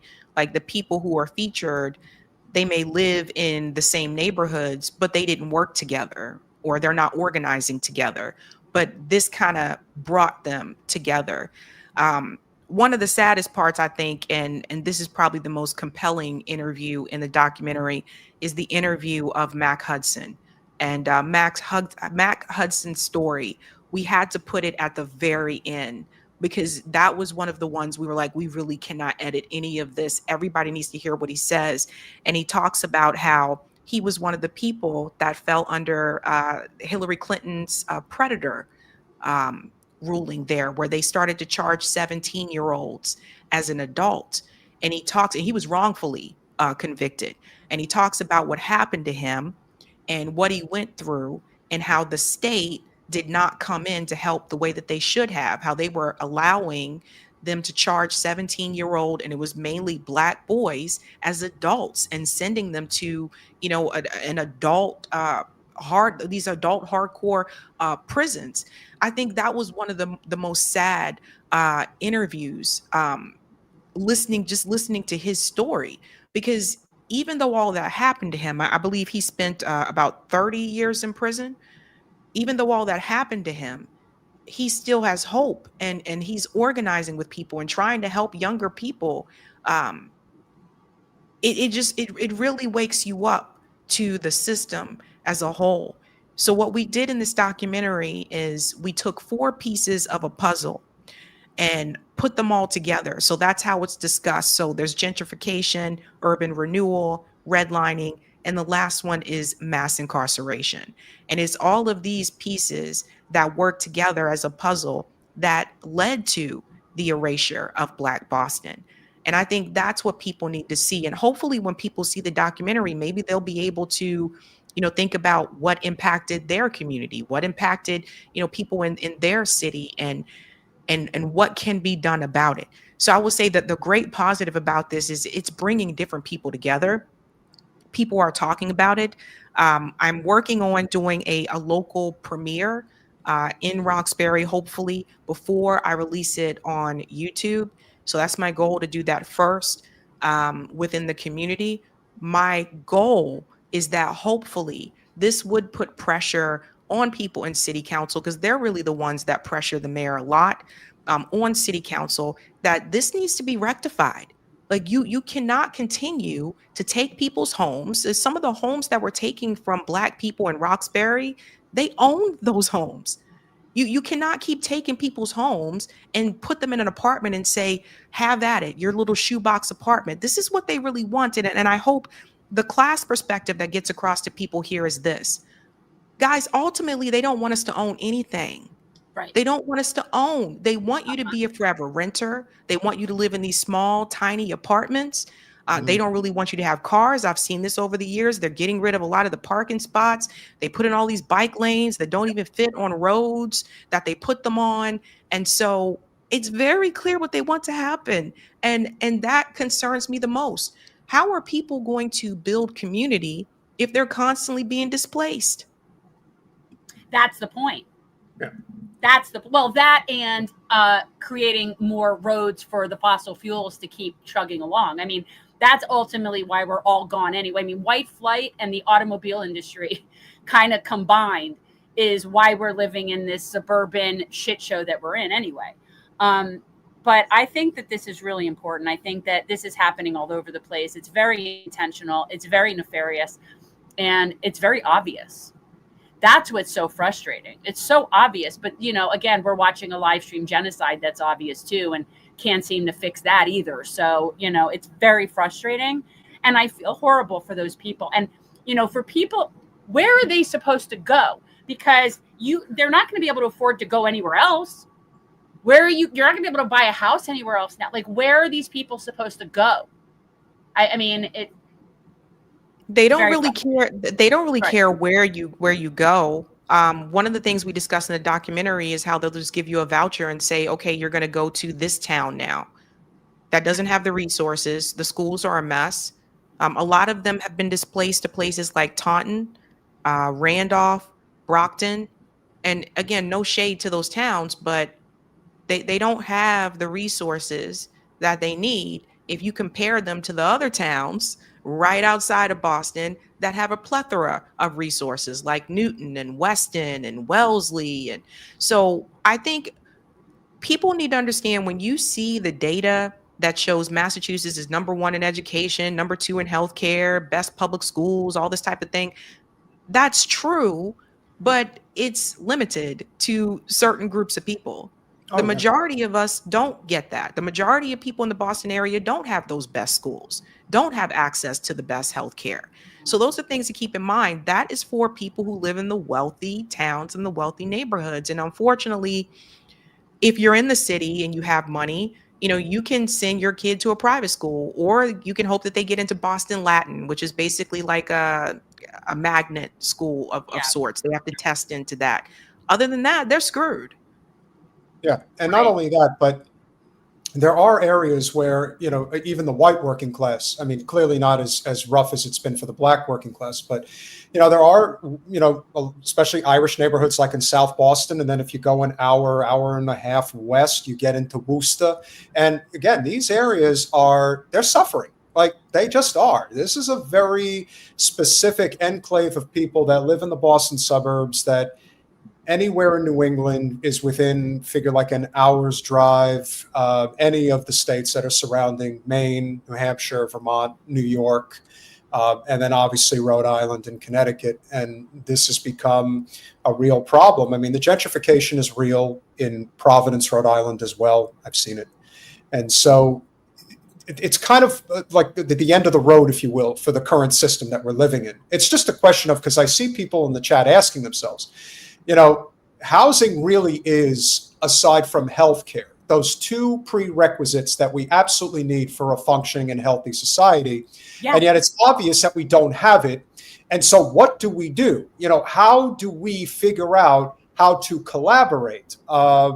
Obviously, the genocide in Gaza, I think, is all tied into all of this because it shows how our government functions and where the level of interest actually is. But from your perspective, how do you propose, if that's, I'm assuming is at least addressed within the documentary, how do we move forward? Because this is clearly a problem that does not have any clear-cut solution that is rallying the masses to get behind. We're trying, but clearly we're not there yet. There was one community, or actually two, that are addressed in the documentary that were able to hold on. And they did so by basically forming a housing co-op.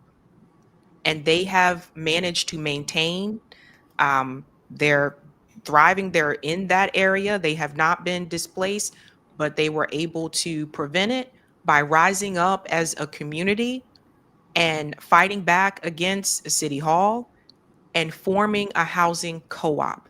And this is where I would like to definitely point people towards, if you don't watch him, Democracy at Work, Professor Richard Wolff. This is one of the things that I really like, that he is, pro worker co-op, pro housing co-ops. These cooperative communities, and they do exist throughout the United States, but they're not as well known. But I would highly recommend, because Professor Wolff has a whole chapter about these co-ops and what it does for people, not just building community, but just knowing that this is my place and they can't take it away from me. That's what happened. There were two communities in particular that got together and they said, no, we're going to do what we can to hold on to what we have. Unfortunately, that didn't work out for everyone else. And I want everyone to think about this. Every time you see a highway in an urban area going through a neighborhood, you need to know that people lost their homes so that highway could go through. It's true. Yeah, which wouldn't be a horrible thing if people were properly compensated. And that's the problem. Like, if they come through and they're giving you a good market price and they're paying all these, okay, we could have a discussion. I mean, infrastructure needs to be built. I get it, but that's not how it goes. So that's the problem. It isn't that they're doing it. It's that they're not compensating people justly at the end of the day. Right. And the compensation shouldn't be, I know you own your home, but I'm going to put you in an apartment. Right. So now you lost that. No, home you need ownership. to make people whole. You need to make them whole, or at least in an equally comparable situation. And what's actually happening is we are devolving. We're devolving very rapidly. And what's happening is we're going back to segregation. That's what's happening. And it's like they're doing it without it being the law. They're doing it by corporate takeover and gentrification. So in other words, they can't do it constitutionally. So they're doing it financially. And that's what we're seeing. And the message I will deliver as well to lower income white neighborhoods, to poor white neighborhoods, they're going to come for you too. Oh yeah. They usually start with us and then they make their way to you, because wherever you live, they're looking at that as more land opportunity too. All it takes is one developer to say, I want to build something right there, and you're gone. You mentioned South Boston. South Boston, I would say along Broadway, has basically become filled with finance bros. Because it's so close to the finance district. But on the outskirt of South Boston are still the old housing projects. I think the old colony projects they rebuilt. So you have, it's crazy. Like, nobody points this out. You literally have this street of all of like the finance bros living there in what used to be at one point an Irish American working class neighborhood. And the remnants of what that once was are in the housing projects on the outskirts. And none of them can afford to shop at any of the cool juice bars that they have there, the trendy nail salons now, and the spin cycle gyms that they have. They can't afford to shop at any of those places. Another thing that they do when they gentrify these neighborhoods, they start to limit grocery stores. And that's another thing that's pointed out in the documentary, taking the grocery stores away. So now it's just, I don't know what the deal is. They think that I guess young professionals don't want to cook or don't want to buy their own food at the grocery store. And it's just now you're stuck with you're basically like in a food desert. And a food desert doesn't mean you don't have a restaurant. It means you don't have the grocery stores. So you end up buying food at places like Walgreens or Rite Aid, and produce from there isn't necessarily healthy. Like, you know what I mean? So you're not buying healthy food because it's not available to you. I think the greatest lesson that has to be learned, and we have emphasized this with our friend Mona Lisa, who I think you guys would definitely hit it off. The one thing that never gets talked about in the Black community is the emphasis on ownership and how that is so vitally important. Worker co-ops obviously help, but condo associations, things like that, of which they can have ownership. Owning a strip mall, owning an industrial park, things like that, land, those things matter. And that is the one thing that the capitalists will actually fight you on, that is on legitimate grounds. Like, for them, they know that that's where the real value is. They can push you as hard as they want, but having that and also having the knowledge of the law and how you protect yourself, I think, is also key. And that also leads to growth and success. I don't buy into this idea. I mean, yeah, so there are portions of the population that just want to kick back and not do anything. Yeah, it's human nature. Some people are just that way. But I would imagine most people would like to live comfortable lives if they could. So if they actually knew the tools, the tricks of the trade, I think that would definitely have a great deal of impact. But if you're cool with sticking around for a very important topic, I think that this is a pretty good transition, because obviously, for those of you who are not familiar with the greater Boston area, especially the affluent Boston suburbs, a lot of people are familiar with New York. A lot of people are familiar with South Florida. But what a lot of people don't know is that some of the most affluent, powerful Zionists in the United States live in the Boston suburbs, particularly in a town called Newton. Don't ask me how I know that. I'd rather not get into it. But it is an extremely powerful community. As you mentioned, the owner of the New England Patriots, Robert Kraft, he does live in that community. He is a very proud Zionist, to say the least, as are several others. And with the information that has been brought to our attention, Jen, obviously you have been saying this for a long time, it is actually journalistic malpractice to essentially lie about the number of Palestinians that have been mass murdered. They are still going with this number of 60,000. They're up a little bit, but it's actually closer, as we see here, to 680,000 Palestinians in Gaza are now dead, and including what is estimated to be about 500,000 children out of those nearly 700,000 that are dead. Now, if this number has picked up significantly over the past several weeks, I would say that a lot of that has to do with what we have learned from the likes of Anthony Aguilar in terms of the famine and how there has been a deliberate starvation. We saw a number of people coming out saying this starvation's bad. We got to get ahead of this. But as far as I could tell, I would say that this is a huge part of why things are bad right now. And the fact that this is not wall-to-wall coverage from everybody. I had to dig to find this article, as I'm sure you have probably been made aware. They are doing everything in their power to not let this come out. But we surmised, based on the number of missing people that they announced just a few months ago, it's about 500,000 people. So this number absolutely tracks with where things are right now. Yeah, they're keeping that number low on purpose. Right. And this makes sense. Like, I believe that. I remember a year ago, Ralph Nader said at that point, it was estimated to be, based on math, estimated to be about between like 350,000 to 400,000. Yep. So this makes sense. And it's just, I don't know what to tell people other than the fact that, guys, the media's in on it. Corporate media, not us. Corporate media is in on it. They've been lying to you about that number.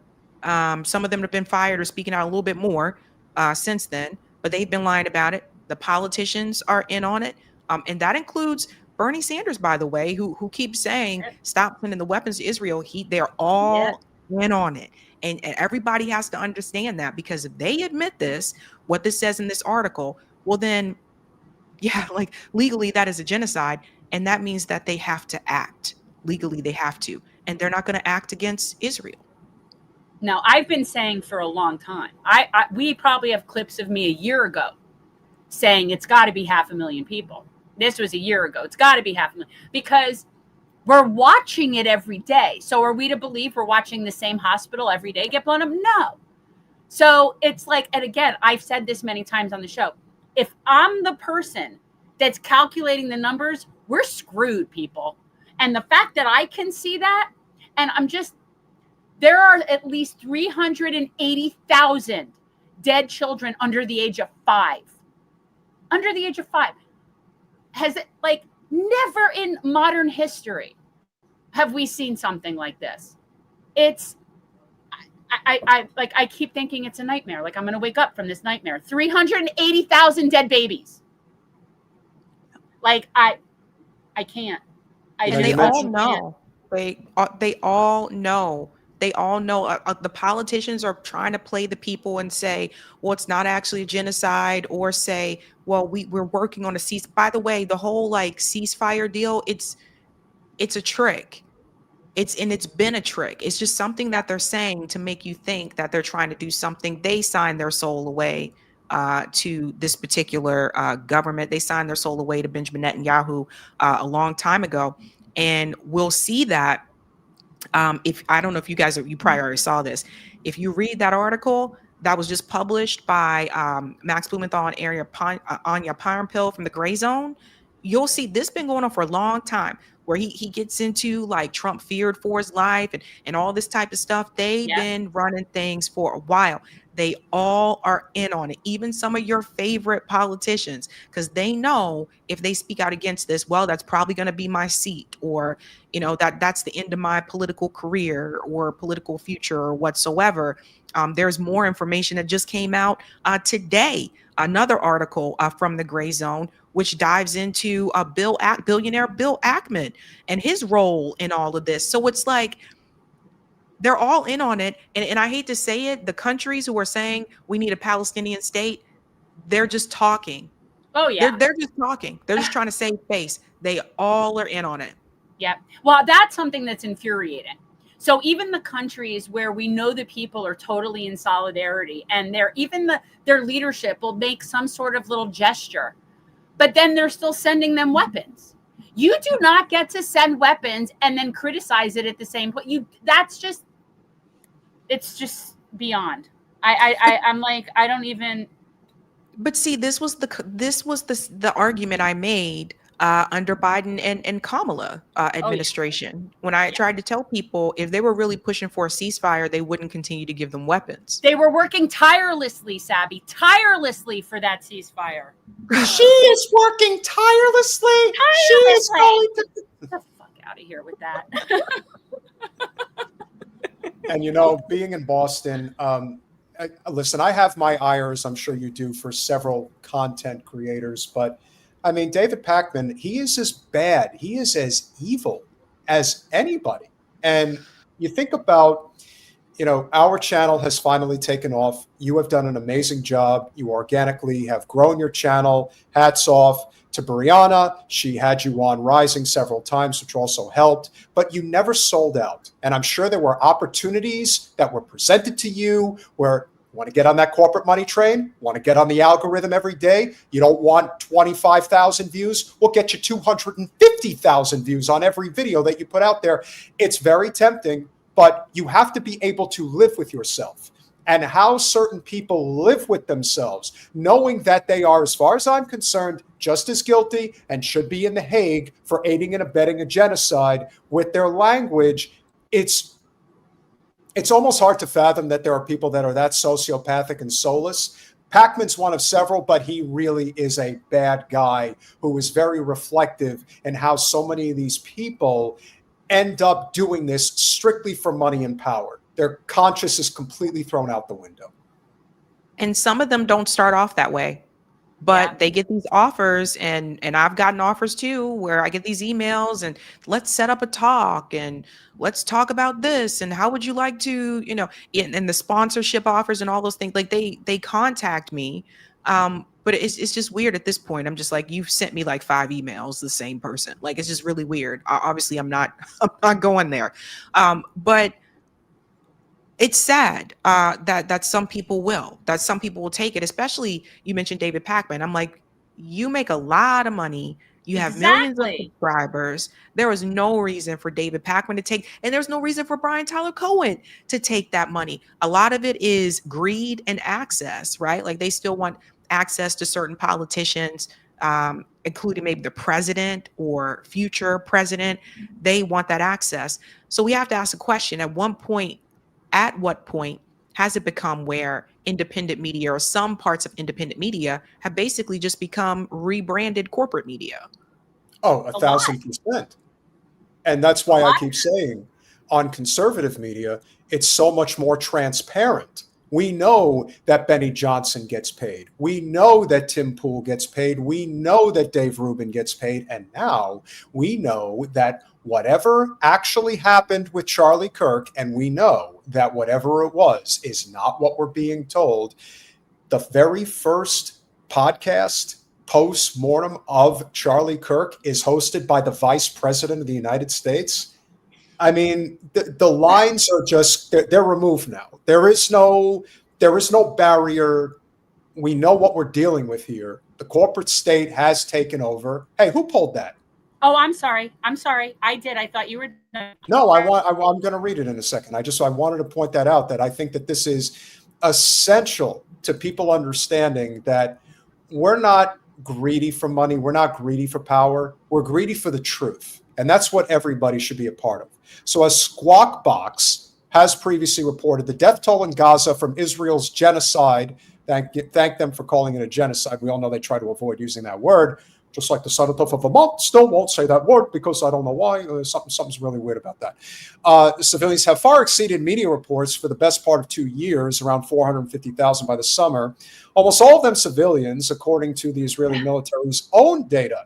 But the latest analysis published in medical journal The Lancet, which is one of the most accurate medical journals in the world, puts the estimate death toll far higher, and the proportion of children among the victims of Israel's terrorism even higher than the 50% previously estimated. Amid Israel's wholesale destruction of Gaza, as many as 120,000 bodies remain unrecovered and therefore not included in official death figures. Whoa. But the impact of starvation and disease after months of Israel's blockade of food and even basic medicines has now overtaken the toll of those murdered violently by the occupation. Right. A study by The Lancet based on the slaughter of the first 9 months of Israel's imposed Gaza massacre found that the total number of violent deaths by April of 25, almost 5 months ago, was 136,000. The Lancet also estimated at least 4 indirect deaths from our starvation, disease, and other causes linked to the genocide, but not directly caused by violence, for every violent death. Even using the conservative figure, that is 136,000 deaths by April, means 544,000 Palestinian deaths from imposed deprivation, starved to death. Yep. If you think this isn't Nazi Germany 3 generations later, I don't know what the fuck you're looking at. Because this is exactly what it is. Because that, believe it or not, ladies and gentlemen, as much as we have been led to believe that it was the death camps and the gas chambers and the crematoriums that killed the majority of people, not just Jews, let's remember that, in the Holocaust, no, it was famine, deprivation. That's what killed the majority, the millions upon millions of people. They just starved them to death. Now, we don't have to give you shit. We saw what the liberation of places like Auschwitz and Dachau, we saw how skin and bones those people are. They just got lucky. They just didn't keel over and die. That's how Anne Frank and her sister died. They died from deprivation. They had disease.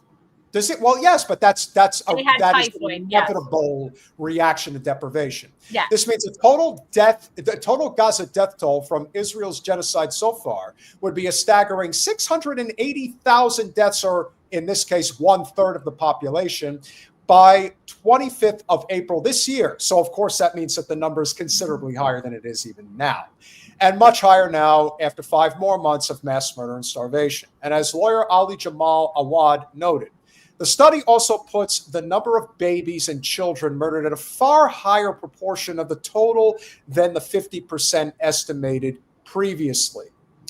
And this is on September 3rd from Dr. Gideon Playa. And Professor Richard Hill calculated the death toll for Gaza since October 7th. Colin, if you will, my fingers are shaking as I am writing this. Based on all of the data collected, the death toll is at least 680,000, but even worse, 380,000 are infants under the age of 5, 99,000 5 years or older, and 63,000 women and 138,000 men. Israel launched its genocide in Gaza on a claim that Palestinian fighters had beheaded babies and baked them in ovens on October 2nd. We are going to get Laura Loomer in that fucking Hague if it fucking kills me. None of that was true, but the terror state has committed a slaughter of infants and children on a scale that Skywalk Box wishes. Squawk Box. Oh, Squawk Box. I'm sorry. I'm reading as fast as I can. Okay. Squawk Box wishes were unimaginable, and a scale higher by a factor more than 10. Than the 60. I've been saying 10. I've been saying that every time they come up with a number, I've been saying, yeah, 10's 10. That the BBC and other UK media persist in using. A horrific enough number, but one that doesn't even come close to reality. I'm going to show you our new toy. I'm going to show you our new toy, Sab.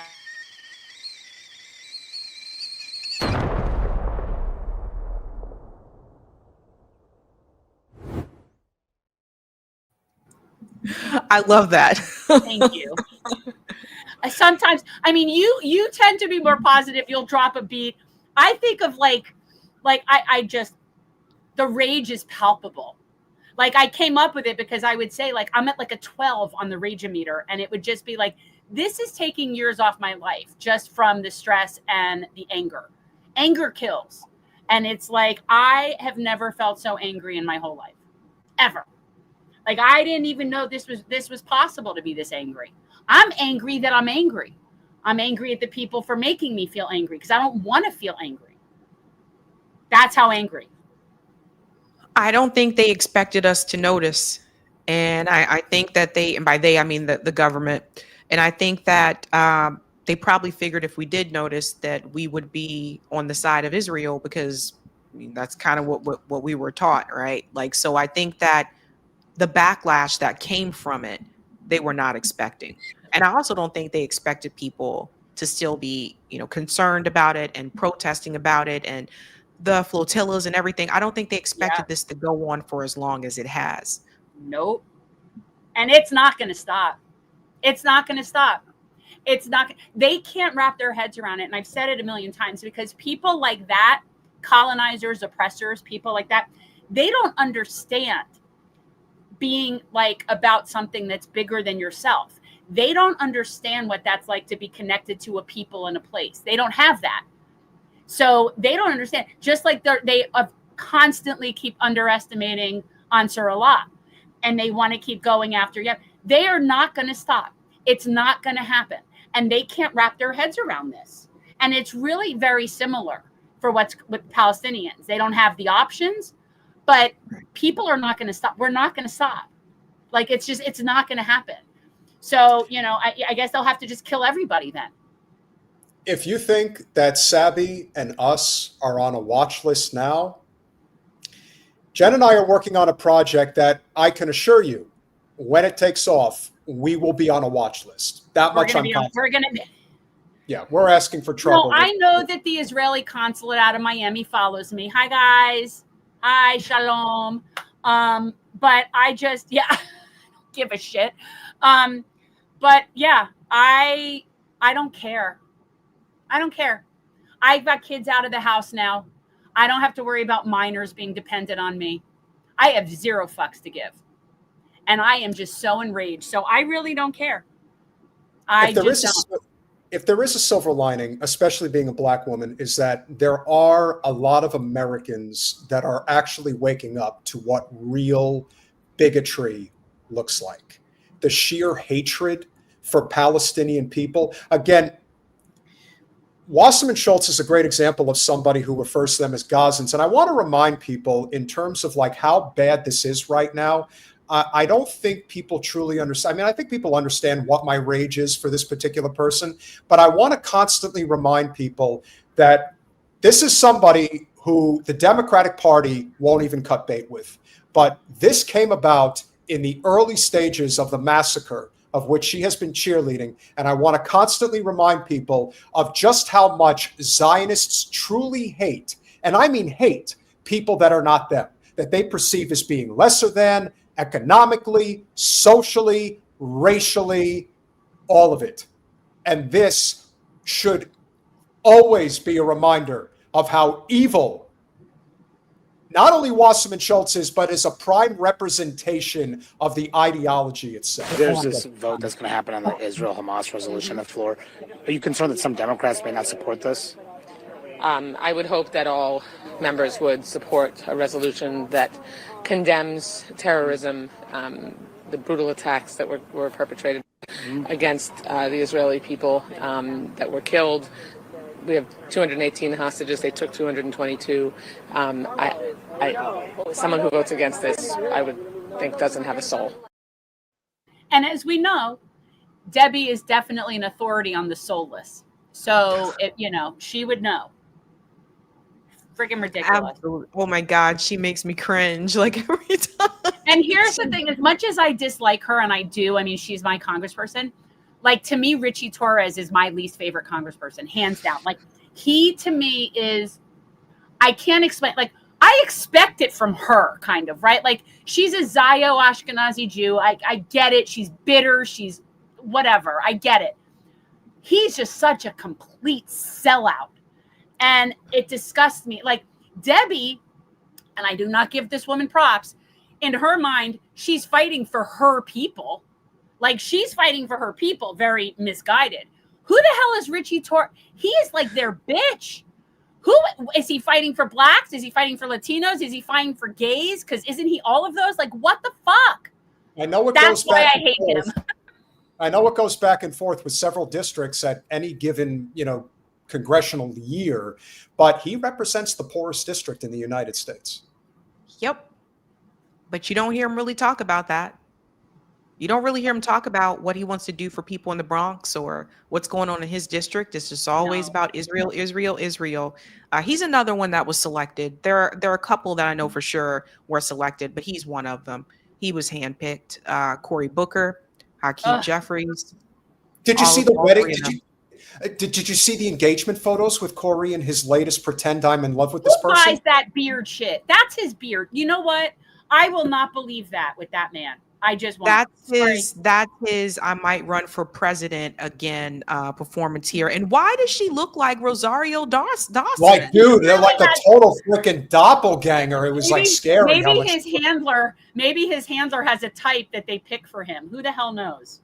I guess so. I had to look twice. I was like, I thought Rosario dumped. I'm like, oh, that's not Rosario. Why does she look like Rosario Dawson? Like, he's so fake. I saw him speak in person in New Hampshire when he ran in 2020. There was an older gentleman in the crowd that said, you know what? You remind me of Barack Obama. And I don't mean that in a nice way. When he came here, he made a lot of promises, came from a really elite school, and da-da-da-da. Yeah, people, it was easy to see through Cory Booker, but he's so fake. Yeah. The one person, I mean, he's another one. And I do often feel somewhat restricted in how I can talk about people because I am not of their community to say they don't represent their community, but I can see it and it's infuriating to me. So it bothers me so much more because they come from a community of people that need it more. You know, like where someone like Debbie, her people don't need shit. I don't know what her people are doing just fine. So it's so uber frustrating for me when it's people whose communities that they supposedly come from are doing so horribly and they don't do anything. Like it's very infuriating. Even though Zoran has been showing signs that he's willing to play ball, which of course is unfortunate, but I do think the precedent that's been set by his primary win, especially as a complete fuck you to the Zion, lobby. Do you think his win? I mean, right now it looks pretty safe to say he's going to win in a couple of months. But would you say that could potentially set the bar in the right direction, at least in terms of local politics? Forget the Democratic Party. He's about to become the most powerful local chief executive in the world. I would say that, there are certain relationships, elbows, if you will, that need to be rubbed. But at the end of the day, he's going to fight for the policies that are going to shift this country in a direction it desperately needs to move in. Do you think that there will be some positives that will come from him winning? I think the big positive is like he's showing that, listen, I can say that I support BDS and I support the pro-Palestinian movement. And also I have this this progressive economic platform. And I can do all that and still win. And he beat Andrew Cuomo, the fact that, and I would imagine if Eric Adams would have been in that primary, he probably also, I think he would have beat both of them, to be honest with you. People want change. I think, people want their landlords to stop increasing their rent. People just want to be able to afford the cost of living. I don't even hear people asking for a lot. They're just asking to be able to live. And I think that's a big part of it. So I think that could show people hey, I don't have to agree with the Zionists. I don't have to say yes to AIPAC or Kufi. That's another one, or J Street. I can win a primary and support the pro-Palestinian movement. I think it does that, moves that needle. My only concern with Zoran is that I have a feeling he may govern more like a moderate. I'm already seeing some of that change where he said he's going to apologize to the NYPD for saying they were racist. I think that's a waste of time. I don't think that should happen. Him sitting down and meeting with billionaires like Jamie Dimon, not good at all, especially considering Jamie Dimon's connection to Jeffrey Epstein and the money, where that goes. So I don't think he's going to govern as progressively as he's running. I think he is going to try to play to fit in with the establishment and the party in some way, shape, or form. I think he may be able to get one or two things done. But ultimately, I think it's different because in New York, right, it's different counties that the mayor is responsible for. Whereas here in Massachusetts, if you're the mayor of Boston, you're only responsible for one county. So I think some of these things that he wants to do, he may have to get approval from the governor, which is Kathy Hochul, which she's not going to approve things that are going to benefit working people. We already know how she is. So I think he is going to give some there to the establishment. And that's unfortunate because I know a lot of people really have a lot of faith and hope in him, which I don't think people should put all your faith in a politician. I think that people should be actively organizing right now outside of electoral politics and building dual power, whether that's mutual aid, whether that's building worker cooperatives. I think that's what people should be primarily focusing on. But I do think he will disappoint people because he's in the party, right? Like, so I think he's going to move some ways that's going to make people upset. But he did show that you could run on that platform and win a primary. And I gotta say, I'm waiting to see what he does, right? Like, I want to give him the benefit of the doubt. I was not happy with him choosing Cuomo's ex-comms director as his comms director. Like, there have been a lot of missteps that are not good signs. But let's say, hypothetically, he accomplishes one of the things that he's trying to do. That could set an example for other cities, right? Like, I love the idea of having, public food stores, public grocery stores that people can go to, having one in each borough. Anything he can do as far as rent control, anything he can do as far as transportation for people. Like, he does have an opportunity to make a decent change in some people's lives. Now, what that will look like, I don't know. But I'm happy that someone can get elected who's even talking about those things, which is what you're saying. Like, the fact that he is as popular as he is, even though he's talking about things that people say are socialist, that's a step in the right direction. It's definitely a good turn. And I think that hopefully other cities will see something similar. I mean, that's what I'm hoping happens. I wish it didn't take as long as it did. Again, the only reason Jen and I tried to run in the Democratic Party was because that is the best option to take out somebody like Wasserman Schultz, as we have now seen. When it's all rigged, especially with her, it doesn't matter how you're running. It is what it is. However, I would like to not have to get to the point where I think people are just going to start pulling out pitchforks or, dare I say, their guns, because we're getting very freaking close to that at this point. We're there, Peter. We're there. And have that's you not why, been watching? Yeah, well, that's why when you see Butch Ware and Shama Sawant, who are doing it outside of the party lines and are actually garnering some momentum, that's actually a good sign. And the best thing that could come of it is that it becomes a viable option, even if they don't win. Because the one thing that we have always heard about the two-party duopoly is that there is no viable path outside of that in the United States. If they prove that wrong, and we might potentially be able to lend a hand in such, we'll discuss that later, that to me, I think, says a lot about what we can do to enact that change. As much as people say that electoral politics don't matter, I say that they do matter, but they are not anywhere near the most important of things that we need to be doing right now. I think us doing this cross collaboration between our channels is very important. And I think it's important to do it with people that we don't even necessarily agree with politically. As long as you're not on the corporate dole, these conversations are immensely important. And frankly, as I'm sure you would agree, some people really need to put their big boy pants on already, grow the hell up, and recognize that people got to set differences aside and recognize that there are a lot more pressing issues right now that need to be addressed. And this is one of them. Whether it is the domestic policies that we're not getting any traction on, whether it is what's going on in Gaza, what is still going on in Ukraine, what inevitably is going to happen in Taiwan, and a lot of other things in between. What's going on in the Congo, what's going on in Yemen, what's going on in Somalia. These are all critical issues that have a direct impact on what happens here stateside. But there is a sort of great awakening that's happening. We're thrilled that things have gone well for you, and we certainly hope that there will be more opportunities going forward to continue to collaborate and do so. We finally have hit a stride. We hope it lasts. You were here on our channel when we were getting, 40 people. Now we're getting 400. So it is very gratifying, and we're obviously thrilled that you've made this documentary, of which, of course, we are going to promote heavily once it comes out. Yeah, and I'm very excited to see it. But let me just say, I'm really proud of you. I know that I don't mean that in any sort of way. I'm proud to know you. I think that's really cool. that you did that. And I just think that's awesome. It like puts you in this whole art category now. You know what I mean? Which to me is like, artists are like the highest thing on the totem pole to me. So it's very, very cool. Like that you did that.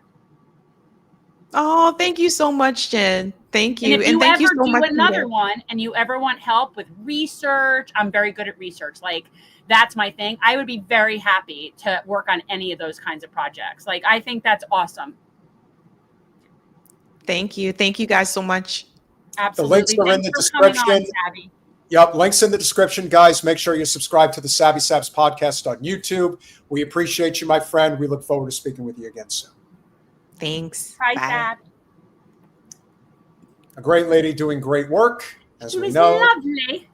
And I preface this with there are good people out there. And I grabbed this a little earlier, Jen, and I know you will appreciate that because we've got one more major story to cover this evening, but I did want to because I wanted to talk about Hyundai Karen. We Yeah. might get into that, guys, at some point if you guys are not aware about Hyundai Karen down in Georgia, where I am. I'm not sure if we'll be able to get to it tonight because I know we don't want to go too far over the 2.5 hour mark. So No, I we just don't. want We to- don't. We can hold that for Thursday if need be, but I thought you would appreciate this before we go to the last story of the evening. Hi, I'm David, one of the owners of Schufberger. I know there are a lot of curious minds about what we're doing, and I'm here to fill you in.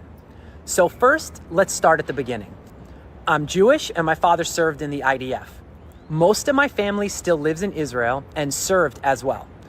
I grew up deeply indoctrinated to believing in all of Israel's propaganda. How I broke free from that, that's a story for another day. I'll certainly get into it, but it shaped the path that I'm on now. For more than 25 years, I've been working to rewire my brain and stand on the side of justice for humanity. Though my family is still in Israel, I haven't seen them well before October 7th.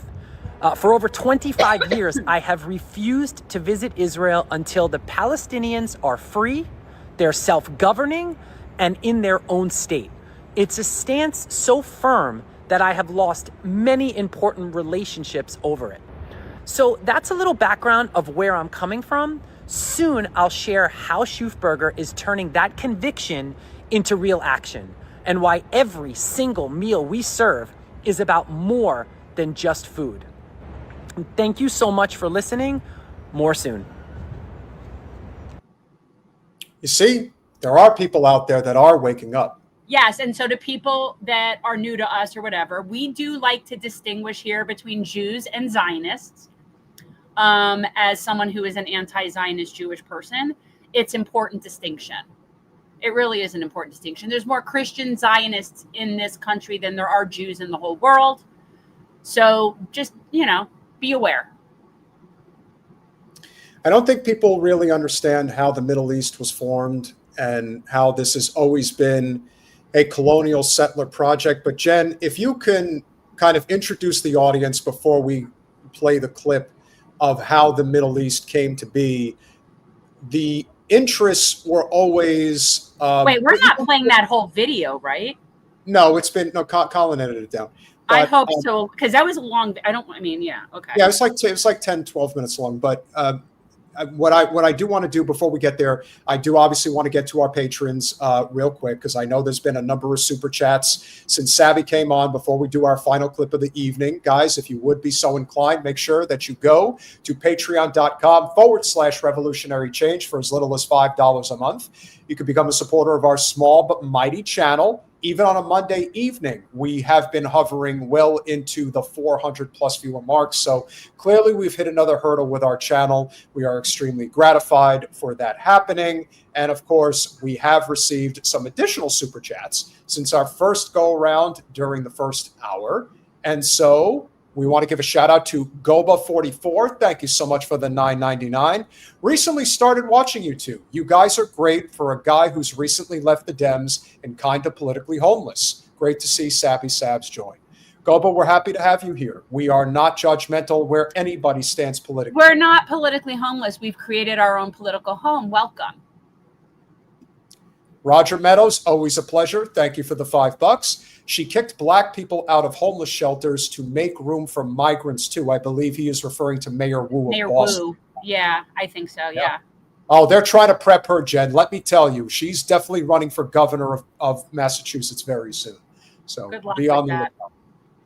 Wanker Tanker, good to see you. It's been a little while. Thank you for the $5. We need to revoke corporate charters and end apartheid. Let's outlaw gated communities. Schools should be funded equally per student across the state. Yes, public schools should be federally funded according to what it costs to educate a child. And yes, that will vary. Obviously, things are more expensive in some places than other, but every single child gets allocated the cost of this quality of education that we decide that we want. And it absolutely should have no connection to property taxes whatsoever. And yes, that's what I think. I think it needs to be administered by the state, funded by the federal government, and every child in the country is entitled to the same quality of education, no matter where you live. So, yes, agree. I also think it is fair to note that one of the biggest problems that we have in the education system today is standardized testing. The fact that everybody has to take the same exams, the same stories, all of it is bullshit. That's very profitable. Those testing companies are just contractors that get money from whoever their friends are in the state legislatures for requiring those tests. That's how it works. And yes, no, I am against that. I just think that we need to decide as a society what a quality education is, kind of like they do in places like Finland. Finland has the best education. And what that costs and what that looks like. And then each child that enters public school is allocated that amount that would cover their costs. And yeah, it'll be more expensive in places like New York than it will be where I am right now. But the education should be the same. Yeah. The same stuff. Like, it's not complicated. It's just not complicated. We need tuition-free public college, specifically focusing on areas of need as well as trade schools. Yeah. That is common sense. Yeah. The Peopled Infinite, thank you for the $5. I believe you are new. Not to make things awkward, but wondering what landed y'all on the new name colors. If for Palestine, cool. Otherwise, RBN and Sabby going to sue. Laugh out. Keep up the good work. It is 1,000%. It was 1,000% influenced by Palestine. The People's Infinite with $2. Thank you very much. I sub to you also. No worries. Stay cool, Sabby. Happy to have you here, my friend. Pine Martin with the $5. Debbie is a vote rigger. Tell us something we don't know. And she will even swap favors with Republicans to rig elections like she does with Congressman Mario Diaz-Balart. Uniparty. Agreed. Roger Meadows with the $2. Once she saw she was going to be first lady, she was out. I don't know who you're referring to. Maybe that's Cory Booker. Maybe I'm not sure. But thank you. Rosaria Dawson, maybe. But I think she was a beard to begin with. Perhaps, but career's a career. It is what it is. Rosario Dawson does love progressive politics. I got to give her a shout out for that. Met her once. She's definitely into that space. No two ways about it. The Peopled Infinite with the $2 again. Nick, JB, and Rome going to get on to soon. Nick is coming back on the podcast soon, guys. So we will have the Karate Man back with us very soon. Tortuga, good to see you with the $5. Thank you very much. You all are so spot on. Hope to see you all working together. Hey, we're doing it now. We're trying to build coalition. I mean, like I always have talked about cross-pollination. And one of our absolute, and what a perfect send-off, and one of our absolute favorite people who is always here to support us, JG 1982 with the $20. So much, JG. Really means a lot. You are really awesome. Jen, if you could preempt this story, I don't think people. I'm not really a scholar on this, but I have done a lot of research. But if you can explain the story of Greater Syria and how the Zionist contingent kind of reshaped that and how it ultimately ended up coming to pass. It kind of okay. So before, I guess this clip that we're going to watch was a clip made from a piece that talks about how the contemporary nations in West Asia were built, like how they were drawn, how the lines were made and all of that. And yeah, it goes back to right after World War I and the end of the Ottoman Empire, but not just there, but more than 40% of the world's borders have been drawn by England, Britain, and France. Okay, so this is the same thing. So after World War I, there was what was called the Sykes-Picot Agreement, where basically France and Britain divided up the spoils that they got from the Turks when they, when the Ottoman Empire was beaten. And they had done a polling of the people in the region. Now, the region that I'm talking about is Lebanon, Syria, Palestine, Jordan, part of Iraq, part of Saudi Arabia. Like it's this region. It's what Israel is trying to build as Greater Israel. But that region of peoples after World War I were actually polled, and they specifically polled Christians, Jews, and Muslims. Okay, so keep this in mind. Jews were polled, and the majority of all of those people wanted to be what would have been called Greater Syria, and which really makes the most sense because those people are really the same peoples. They speak the similar languages. I mean, that would make more sense regardless of religion. And instead, Britain and France were like, no, we cannot give that big of a territory to the brown people so that they can oversee themselves. We can't do that. We have to control it. And the only way to control it is to cut it up in a way that causes animosity, major tribal wars. And they did it that way to maintain control of the area. But so, yeah, those people wanted to be Greater Syria. And yet that was not what was in the cards. This is what was in the cards after all. World War I didn't just destroy old empires. It created a vacuum, and the powers who filled it did so with treaties, betrayals, and borders that would ripple through the next century. Enter the Arabs. Many Arab leaders, particularly Sharif Hussein of Mecca, had long chafed under Ottoman rule. The British saw an opportunity. In a series of secret letters between 1915 and 1916, known as the McMahon-Hussein Correspondence, the British promised Hussein an independent Arab kingdom if he led a revolt against the Ottomans. Arab fighters, including the now iconic Lawrence of Arabia, joined the effort. They blew up trains, attacked supply lines, and fought a guerrilla war alongside British forces, all the while believing that after the war they would rule themselves. But there was a problem. Even as Britain promised the Arabs independence, it was cutting a very different deal. In 1916, the British and French drew up a secret agreement. Known as the Sykes-Picot Agreement, it was named after the two diplomats who drafted it, Sir Mark Sykes of Britain and François-Georges Picot of France. This agreement carved up the Ottoman Empire into British and French spheres of influence.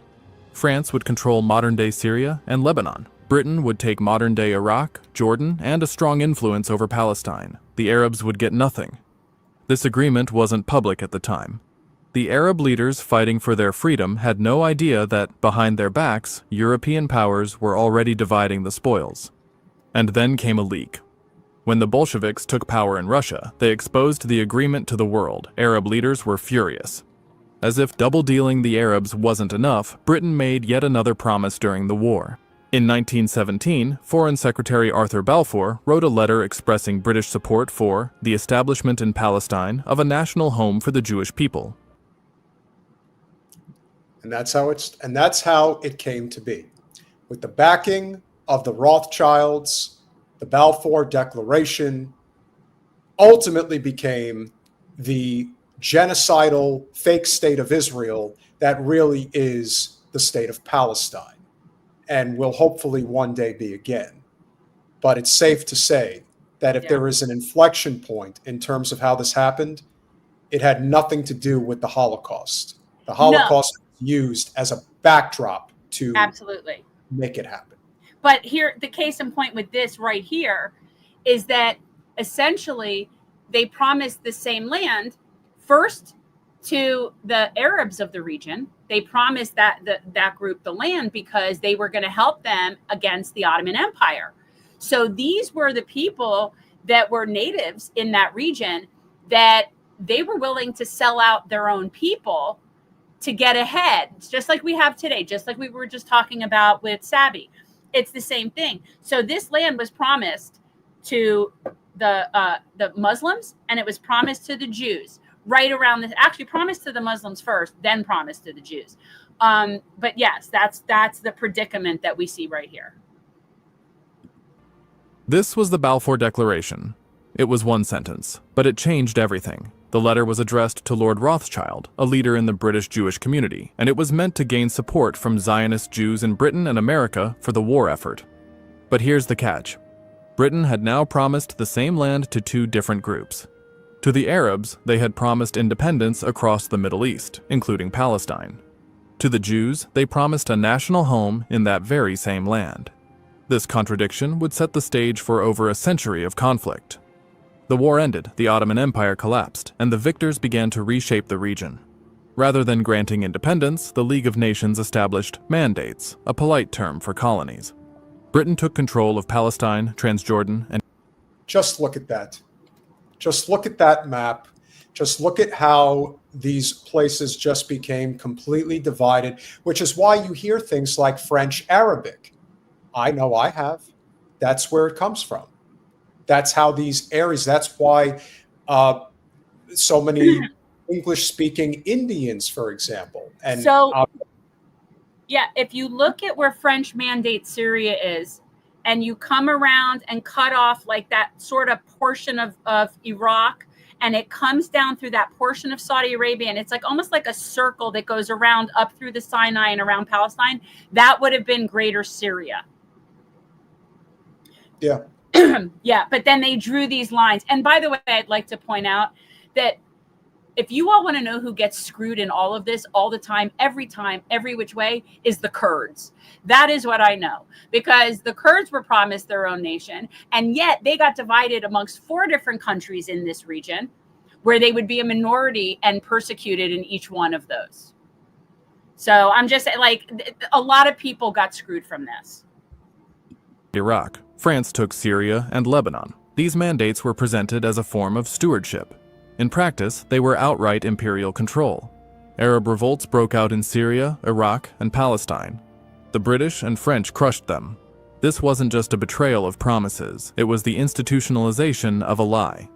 The people of the region were told they weren't ready to rule themselves, that they needed guidance, civilization. What many received instead were broken promises, foreign-backed regimes, and decades of unrest. The image of Western nations as liberators began to unravel. What had started as political resentment grew into something deeper, generational disillusionment. One of the most enduring legacies of this era was the drawing of modern borders. These borders often had no relation to ethnic, religious, or tribal realities on the ground. They split communities and forced others together. Iraq, for instance, lumped together Sunni Arabs, Shia Arabs, and Kurds under a single British-backed monarchy. You don't think that's going to cause problems? See, this is what I was talking about. The Kurds. Why is everybody always hating on the Kurds? I have been hearing about hating on the Kurds like my entire adult life.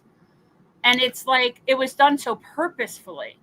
And they did it. And when you see what they did in Syria, is they took 4 different groups, essentially, and they took the group, the Alawites, that were actually not the majority, and put them in charge. And it's like, we really like wreaked havoc. By we, I mean Western Empire. We really wreaked havoc. Like, this is,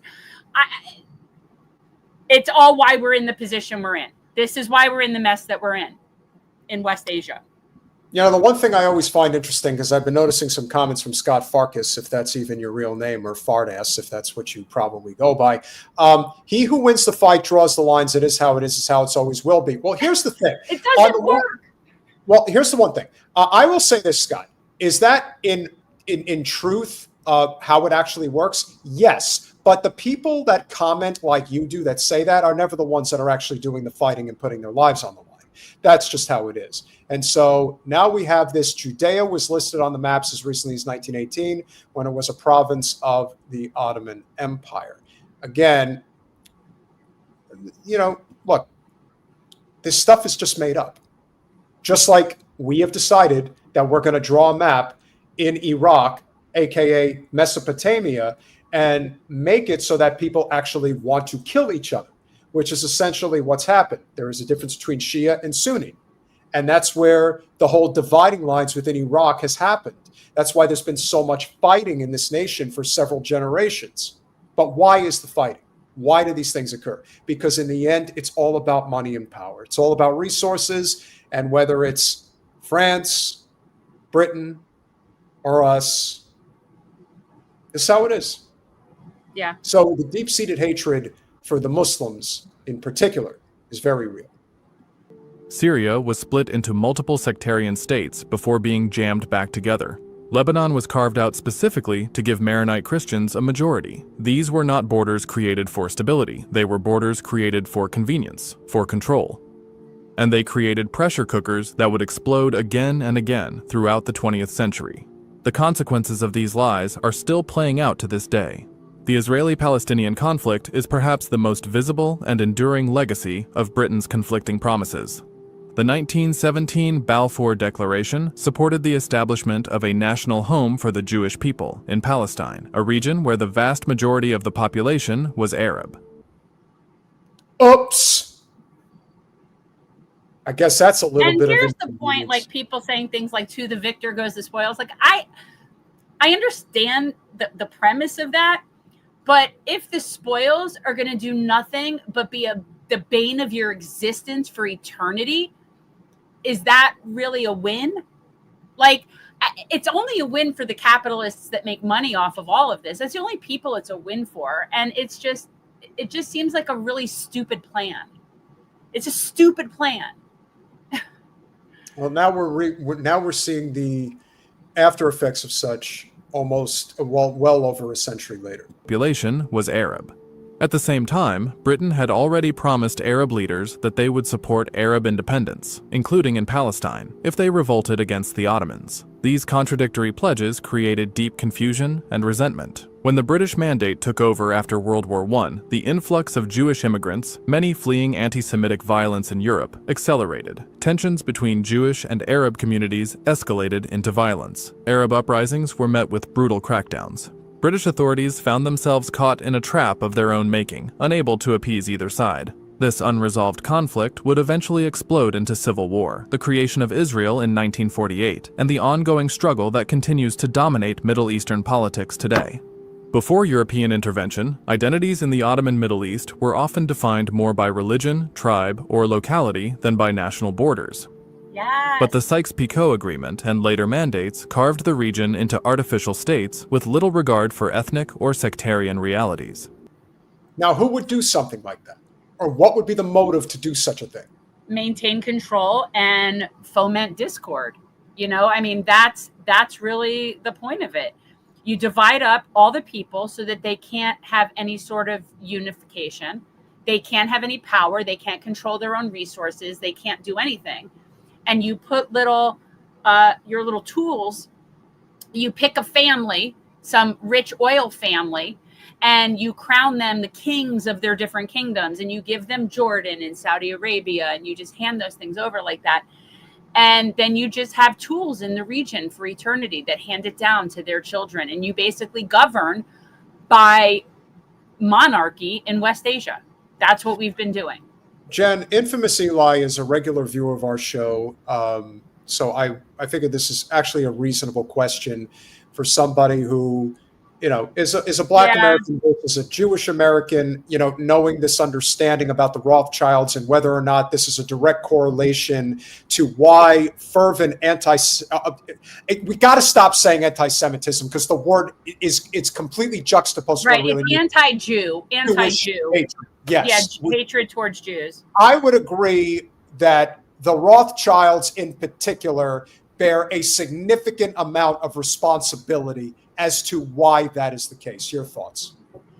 Yeah, I mean, Rothschild and other notable oligarchic, powerful people throughout history. Yeah, I think that's definitely part of it. It's definitely lends itself to a certain stereotype. And I've said this before, that the reason that Jews were bankers and did the things that they did in terms of like livelihood is they weren't allowed to do other things. They weren't allowed. They had quotas on Jews going to medical school, on Jews going to law school. They weren't allowed in certain industries. They weren't allowed to get certain licenses. So what they learned was they could make money lending money. Usury. Well, yes. And so while I do know that there is definitely a negative stereotype with that, also know that there weren't other options in a lot of cases. So it sort of, that's what led to Jews being in charge of the banking and the money and stuff. Yeah, that was the only way they could make money because they weren't allowed to do anything else. So it's kind of, it's a sordid history. But yeah, I think Rothschild and people like that are definitely lend itself to people believing that there's the Jewish conspiracy. But you just know that there are very many, if not most, people that are Jewish that are working class people. Is true. Like, I come from very working class, if not low income Jewish people. I was the first person in my family to go to college. I mean, I've told my story before, but yeah, most of Jewish people are not the Rothschilds. They're people that fled the pogroms from, like my family fled the pogroms from Russia at the turn of the last century. So it's just different. Yeah. And much like another channel that we cross-collaborate with from time to time is Do Dissonance. You know, Keaton and Russell are both from working-class Jewish backgrounds. They are adamant about their support for Palestine. So it is imperative that we continue to address this because, again, the goal of the Zionist project is to always conflate Judaism and Zionism. There cannot be a separation, otherwise Zionism will die. And that is our goal. Iraq, for example, was stitched together from 3 very different Ottoman provinces, a Sunni center, a Shiite south, and a Kurdish north. Syria, too, was a patchwork of religious and ethnic groups, from Alawites and Druze to Christians and Sunni Arabs. Colonial powers didn't just draw the borders, they also picked favorites. See? And in case you're wondering who the gentleman is all the way on the right, is the worst president in the history of the United States, in my opinion, of course. And that's Woodrow Wilson. In Iraq, the British installed a Sunni monarchy over a Shiite majority, sowing deep divisions. In Syria, the French empowered minority groups like the Alawites to help control the majority, which only intensified resentment and distrust. These decisions laid the groundwork for future coups, civil wars, and sectarian violence.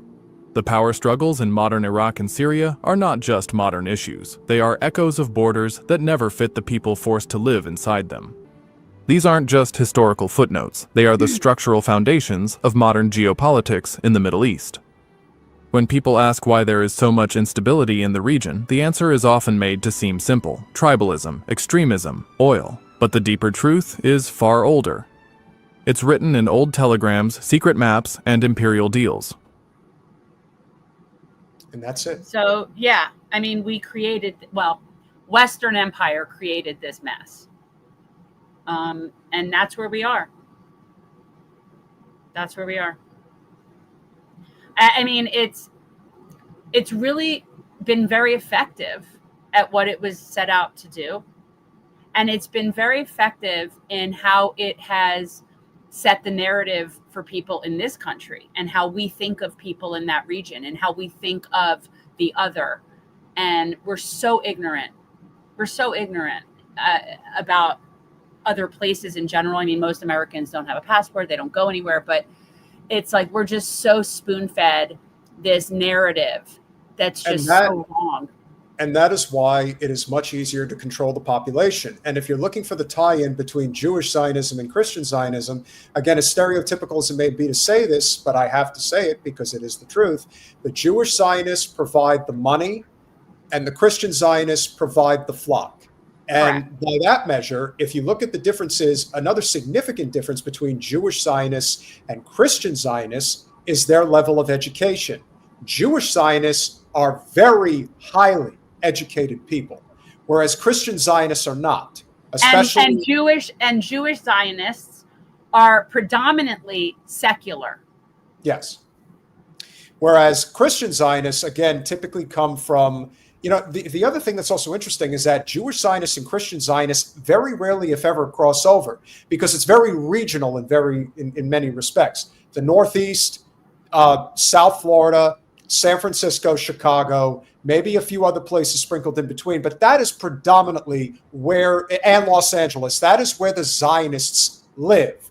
Whereas Christian Zionists tend to live in the much more rural parts of the United States, Trump country, if you will, red America, the Great Plains, the heartland, the South. That's where you generally will find evangelical Christians. And that's why the whole conversation this evening comes full circle about, and again, if you were GT Oberfest, were a supporter of Charlie Kirk, as maybe a lot of people were, he was as effective of a voice for Christian Zionism in the United States.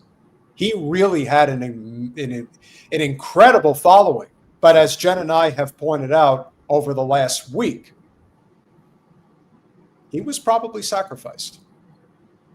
He is being used as a martyr to further the Israel project. And the reason? Because they're losing control. And now they feel that they have to start killing people in order to maintain their hegemony for however much longer they think they can make it last. But as I think you would agree, Jen, it's not a question of if, it's just a question of when. They're losing control, and that is what is going to bring about their demise. Hopefully, here's hoping. We cannot end the Zio state fast enough.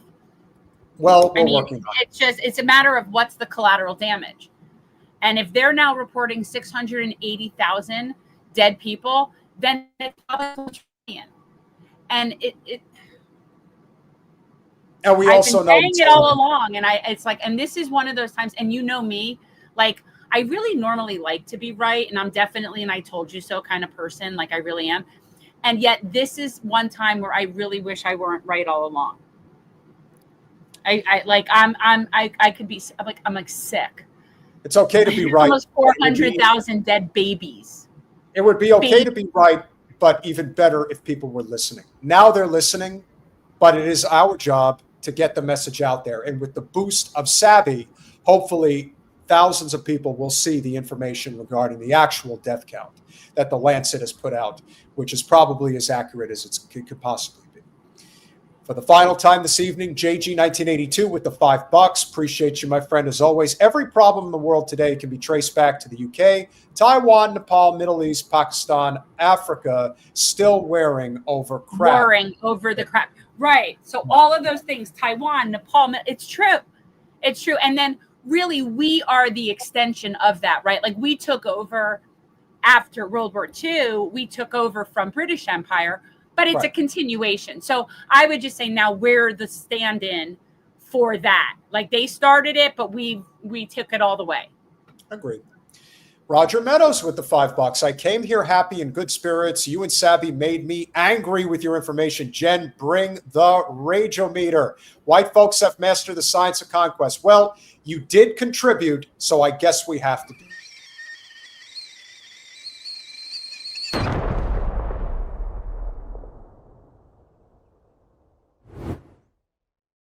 I love it. Thank you, Roger. And I'm like, in a way, I feel bad though, because I don't like to be the Grim Reaper. I don't want to be that. Like, I hate to be a buzzkill. I don't want to ever crap on anyone's buzz. I agree. Roger Meadows with the $2. This is a good doc. Love it. Please put link in the chat. Hey, she hasn't even released it yet. We're waiting. But she's going to be doing a premiere. She mentioned talking about, when was that? Because is he talking about Sabby's or is he talking actually, about if you're talking about the doc regarding what we just showed. If you're talking about the one we just showed about the Middle East, Colin, if you have that link, if you could drop it in the description after we close the live, that would be awesome. We'll put it in the description. It's something that, it was just a really good, if that's what you're talking about, that we can do. Otherwise, the Sabby one should be there too, right? Yes. Okay. And of course, for the final time this evening. What we just showed. Okay. Yeah. JG 1982 with the $5. Then you have the racist Christian movement that despises Jews, represented by Groypers. Well, look, we have another clip that's going to be dropping about Nick Fuentes. There is no question that the corporate Democratic wing But in a way, I think it's a uniparty thing. They're going to, if there is a patsy, a living patsy, that they're going to blame for Charlie Kirk's assassination, it is Nick Fuentes. He will be blamed for this. No question about it. They're already doing that. They're already blaming him, just like Conservative Inc. is blaming the supposed shooter, as being a trans-loving leftist.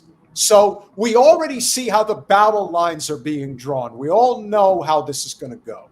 So we've seen it before. Don't be fooled. Just stick with us. Smash that like button, share, subscribe, do all those things that we ask you to do. We love you all. We'll see you Thursday. And Free Palestine. good night, guys.